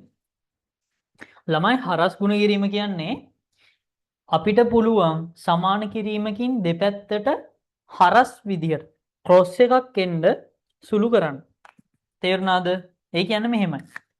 අපිට අවශ්‍ය පදය අපි එක පැත්තක තියාගන්නවා. එයාව උඩට එන්න. අනවශ්‍ය ඒවා සමාන කිරීමෙන් එහා පැත්තට දාන්න ඕන. ඒවා දාන්නේ ළමයි යට ඉන්න එක්කෙනෙක් උඩට යන විදිහට. මේ ගණන් උගන්වන්නේ මැත්ස්. යට ඉන්න එක්කෙනෙක් යන්නේ කොහටද? උඩට මෙතෙන්ට. දැන් හිතන්නකො මේ හරිය උඩ එක්කෙනෙක් හිටියයි කියලා. උඩ දෙකක් වගේ. එහෙනම් දෙක කොහටද යන්නේ? යටට. ඔන්න ඔහොමයි යන්නේ. තිබ්බොත් තිබ්බනම්. ඔන්න ඕකට තමයි හරස් ගුණ කිරීම කියලා කියන්නේ. එතකොට ළමයි අපිට ලියන්න පුළුවන් දුර සමානයි 20 වැඩි කිරීම 2යි. 20 වැඩි කිරීම 2යි කියන්නේ කීයද? 40යි මීටර්. දුර සමානයි මීටර් 40යි. තේරුණාද? මෙන්න මේක මතක තියාගන්න. ඔයාලට ඕන දුර උක්ත කරලා සූත්‍රයක් ගන්නත් පුළුවන්. දුර සමානයි වේගය වැඩි කිරීම කාලය. යටින් මේක ලියාගෙන කොටු කරගන්න. දුර සමානයි වේගය වැඩි කිරීම කාලය. ඔන්න ඔහොමයි එන්නේ. වැරදුන අය හදාගන්න. උත්තරේ හරි ගිය අය හොඳයි ඈ. උත්තරේ හරි ගිය අය හොඳයි. හොඳටම හොඳයි. උත්තර දාලා තිබ්බ හොඳයි ඈ. මට දාලා තියෙන උත්තර හොඳයි. වැරදුන අය අවුලක් ගන්න එපා. හදාගන්න. අපි ආයෙ වරද්දන්න නැතුව යමු. හරි නේද? English medium අය ලියන්න speed equals distance equals speed times time. ඔන්න ඔහොමයි එන්නේ.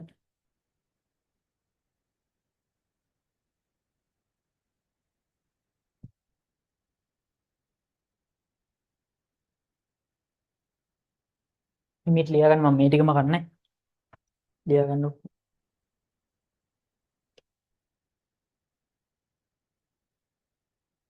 ඔන්න අද ලොකු දෙයක් ඉගෙනනවා කට්ටියටම. භෞතික විද්‍යාව මුල අත්‍යවශ්‍යම කරන කරුණු ටිකක් තමයි අද ඉගෙනන්නේ. භෞතික විද්‍යාව කියන්නේ මොකක්ද? මේක කොහොමද පටන් ගන්නෙ? කොහොමද බෙදෙන්නේ? ඔන්න ඔය ටික ඔක්කොම කියලා දුන්නා.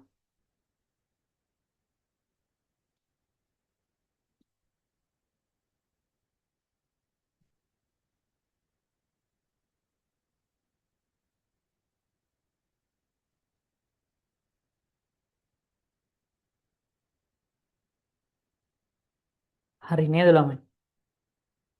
ලියාගත්තා නේ? ඔන්න සරල ගණන් දෙකකින් දුර විස්ථාපනය කියන ප්‍රවේගය වේගය කියන භෞතික රාශි හතරම මං කියලා දුන්නා. අපි මේකේ ඉවර නැහැ. මේකේ ගණන් හදනවා මං කියවනේ. මේ ඔයාලගේ දෙවෙනි පාඩම නෙමෙයි. මේ භෞතික විද්‍යාව හැඳින්වීම. ඔයාලගේ දෙවෙනි පාඩම කරද්දි මම මීට වඩා ගණන් හදවනවා. හරිද? මේ භෞතික විද්‍යාව හැඳින්වීම කරේ. මොනවාද කියලා දැනගන්න එපැයි අපි ඉගෙන ගන්න කලින්. ඉගෙන කලින් දැනගන්න ඕන මොනවාද මේකේ තියෙන්නේ කියලා.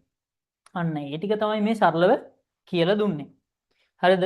ඔයාලගේ දෙවෙනි පාඩම තියෙනවා දුර වේගය, ප්‍රවේගය, විස්ථාපනය, ත්වරණය, මන්දනය ඔය කියන ಜಾති 5-6ම ගැන කතා කරන්න වෙන වෙනම. අන්න ඒක කරද්දි තව දීර්ඝ වශයෙන් මම මේ ගැන කියලා දෙන්නම්. හරිද?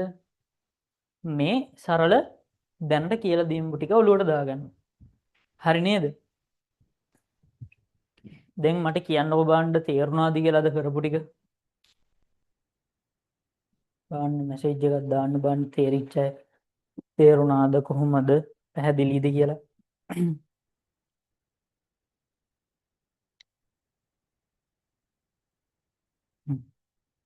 ඔව්නේ.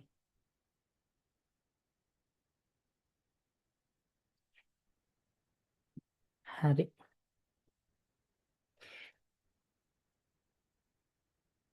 හරි තේරුණා කියලා දානවා ඔක්කොම. අපි මේ විදිහට තමයි කරන් යන්නේ ක්ලාස් එක. ඔයාලට තේරෙනවානේ දැන් සිලබස් එක ටිකක් වැඩි. ධාරිතාවය වැඩි කරන් යන්න තියෙන ප්‍රමාණය. මම ලබන මාසෙ වගේ ඉඳලා දවස් 2කට වගේ කරනවා මේක. හරිද? ඒ විදිහට කරන් යමු. අපි ලබන සතියේ පටන් ගන්නවා ඔයාලගේ නිව්ටන් නියම කියන පාඩම. නිව්ටන් නියම පාඩම පටන් ගන්නවා. ඒකට මේ පාඩමේ මේ ටික බලලා තියෙන්න ඕන. මොකද මේ ටික අත්‍යවශ්‍ය කරුණු තමයි නිව්ටන් නියම කරන්න. මම නිව්ටන් නියම පටන් ගන්න ඕන හින්දා තමයි මෙන්න මේ ටික කියලා දුන්නේ. හරිද? මේ ටික නැතුව අපිට නිව්ටන් නියම ඩග් ගාලා කරන්න බෑ. හරිදලා මේකට කියලා දෙන්න බෑ. මොකද අපි අර ගහක් කපනවා නම් මොකද කරන්න ඕන? වටේ ඔක්කොම ටික සුද්ධ කරන් ඉන්න ඕන. වටේ වටපිටාව හදවාගෙන තියෙන්න ඕන. එහෙම වුණොත් තමයි අපිට ගහක් කපා ගන්න පුළුවන් ලේසියි. අන්න ඒ වගේ තමයි අපි ලොකු පාඩමකට සම්බන්ධ වෙන්න යනවා නම් ඒකේ වටපිටාව ඔක්කොම ටික දැනගෙන ඉන්න ඕන. නැත්නම් අපිට හරියට පාඩම තේරෙන්නේ නැහැ. අන්න ඒ හින්දා තමයි මේ වටපිටාව ඔක්කොම කියලා දුන්නේ. අපි ලබන සතියේ පටන් ගන්නවා නිව්ටන් නියම කියන පාඩම. හරිද? මම මේකේ රෙකෝඩින් එක YouTube එකට දානවා. මම ඒකේ link එක group එකට share කරනවා. ලබන සතියේ පන්ති තියෙන වෙලාවල් සිංහල මීඩියම් අයටයි ඉංග්‍රීසි මීඩියම් එකේ අයටයි වෙන වෙනම මම දාන්නම්. හරිද? වෙන වෙනම කරන්නේ කොහොමද? එකට කරන්නේ නැහැ. මොකද මේ මෙහෙම කරන් යන්න අමාරුයි. එතකොට තේරෙන්නේ නැහැ සිංහල මීඩියම් එකටත් අවුල්, ඉංග්‍රීසි මීඩියම් එකේ අයටත් අවුල්. ඒ හින්දා වෙන වෙනම කරන්නේ. ඒකේ වෙලාවල් මම දාන්නම් group එකේ message එකක්. මේකේ link එකත් එක්ක. මේ link එක ඔයාලගේ යාළුවෝ ඉන්නවා නම් share කරන්න. 10 වසරේ ළමයි ඉන්නවා නම් ගොඩාක් විශේෂයි මේක. ඔයාලගේ 10 වසරේ. ඒ කියන්නේ දැන් 2026 10 වසරේ ඉන්නයි. එයාලට මේක යවන්න. මොකද එයාලට ගොඩාක් වටි. මොකද අවුරුද්දකට කලින් එයාලගේ සිලබස් එක මම කවර් කරනවා. එයාලගේ 10 11 කියන දෙකම කවර් වෙනවා. ඒ හින්දා එයාලට ගොඩක් වටිනවා මේක. මේ කරන් යන පන්තිය ගොඩක් වටි. ඒ වගේම ඔයාලගේ 11 වසරේ අය දැනට ඇනගෙන ඉන්න අය, ලකුණු අඩුවෙන් ඉන්න අය. අන්න එයාලට මේක ෂෙයා කරන්න. මොකද එයාලට ලකුණු හොඳ ප්‍රමාණයකට යන්න පුළුවන් වෙයි. මේකත් එක්ක සම්බන්ධ වෙන්න කියන්නේ. හොඳ ලකුණකට යන්න ඕන නම් මේකත් එක්ක සම්බන්ධ වෙන්න කියන්නේ. වැඩ ටික ඔය විදිහට කරයියන් මම ලබන සතියේ පාඩම පටන් ගන්නවා. ඔයාලගේ නිව්ටන් නියම පාඩම, ගම්මිතාවේ නිව්ටන් නියම කියන පාඩම. හරිම ලස්සන පාඩමක්. කතා ගොඩාක් තියෙනවා. ඒවත් එක්ක මම කියලා දෙන්නම්. පාඩමේ විස්තර ටික නිව්ටන් ගැන. නිව්ටන් කියන විද්‍යාඥයා කියන්නේ කවුද?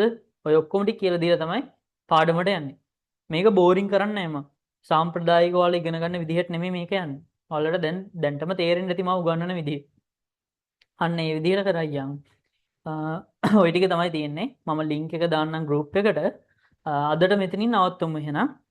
ගොඩක් අදින්න ඕනේ නැහැ. අද introduction session එක ගන්නෙ. පටන් ගත්තා. පන්ති විස්තරට කිව්වා. sorry. මේ කොහොමද යන්නේ කොහොමද කරන්නේ කියලා කිව්වා.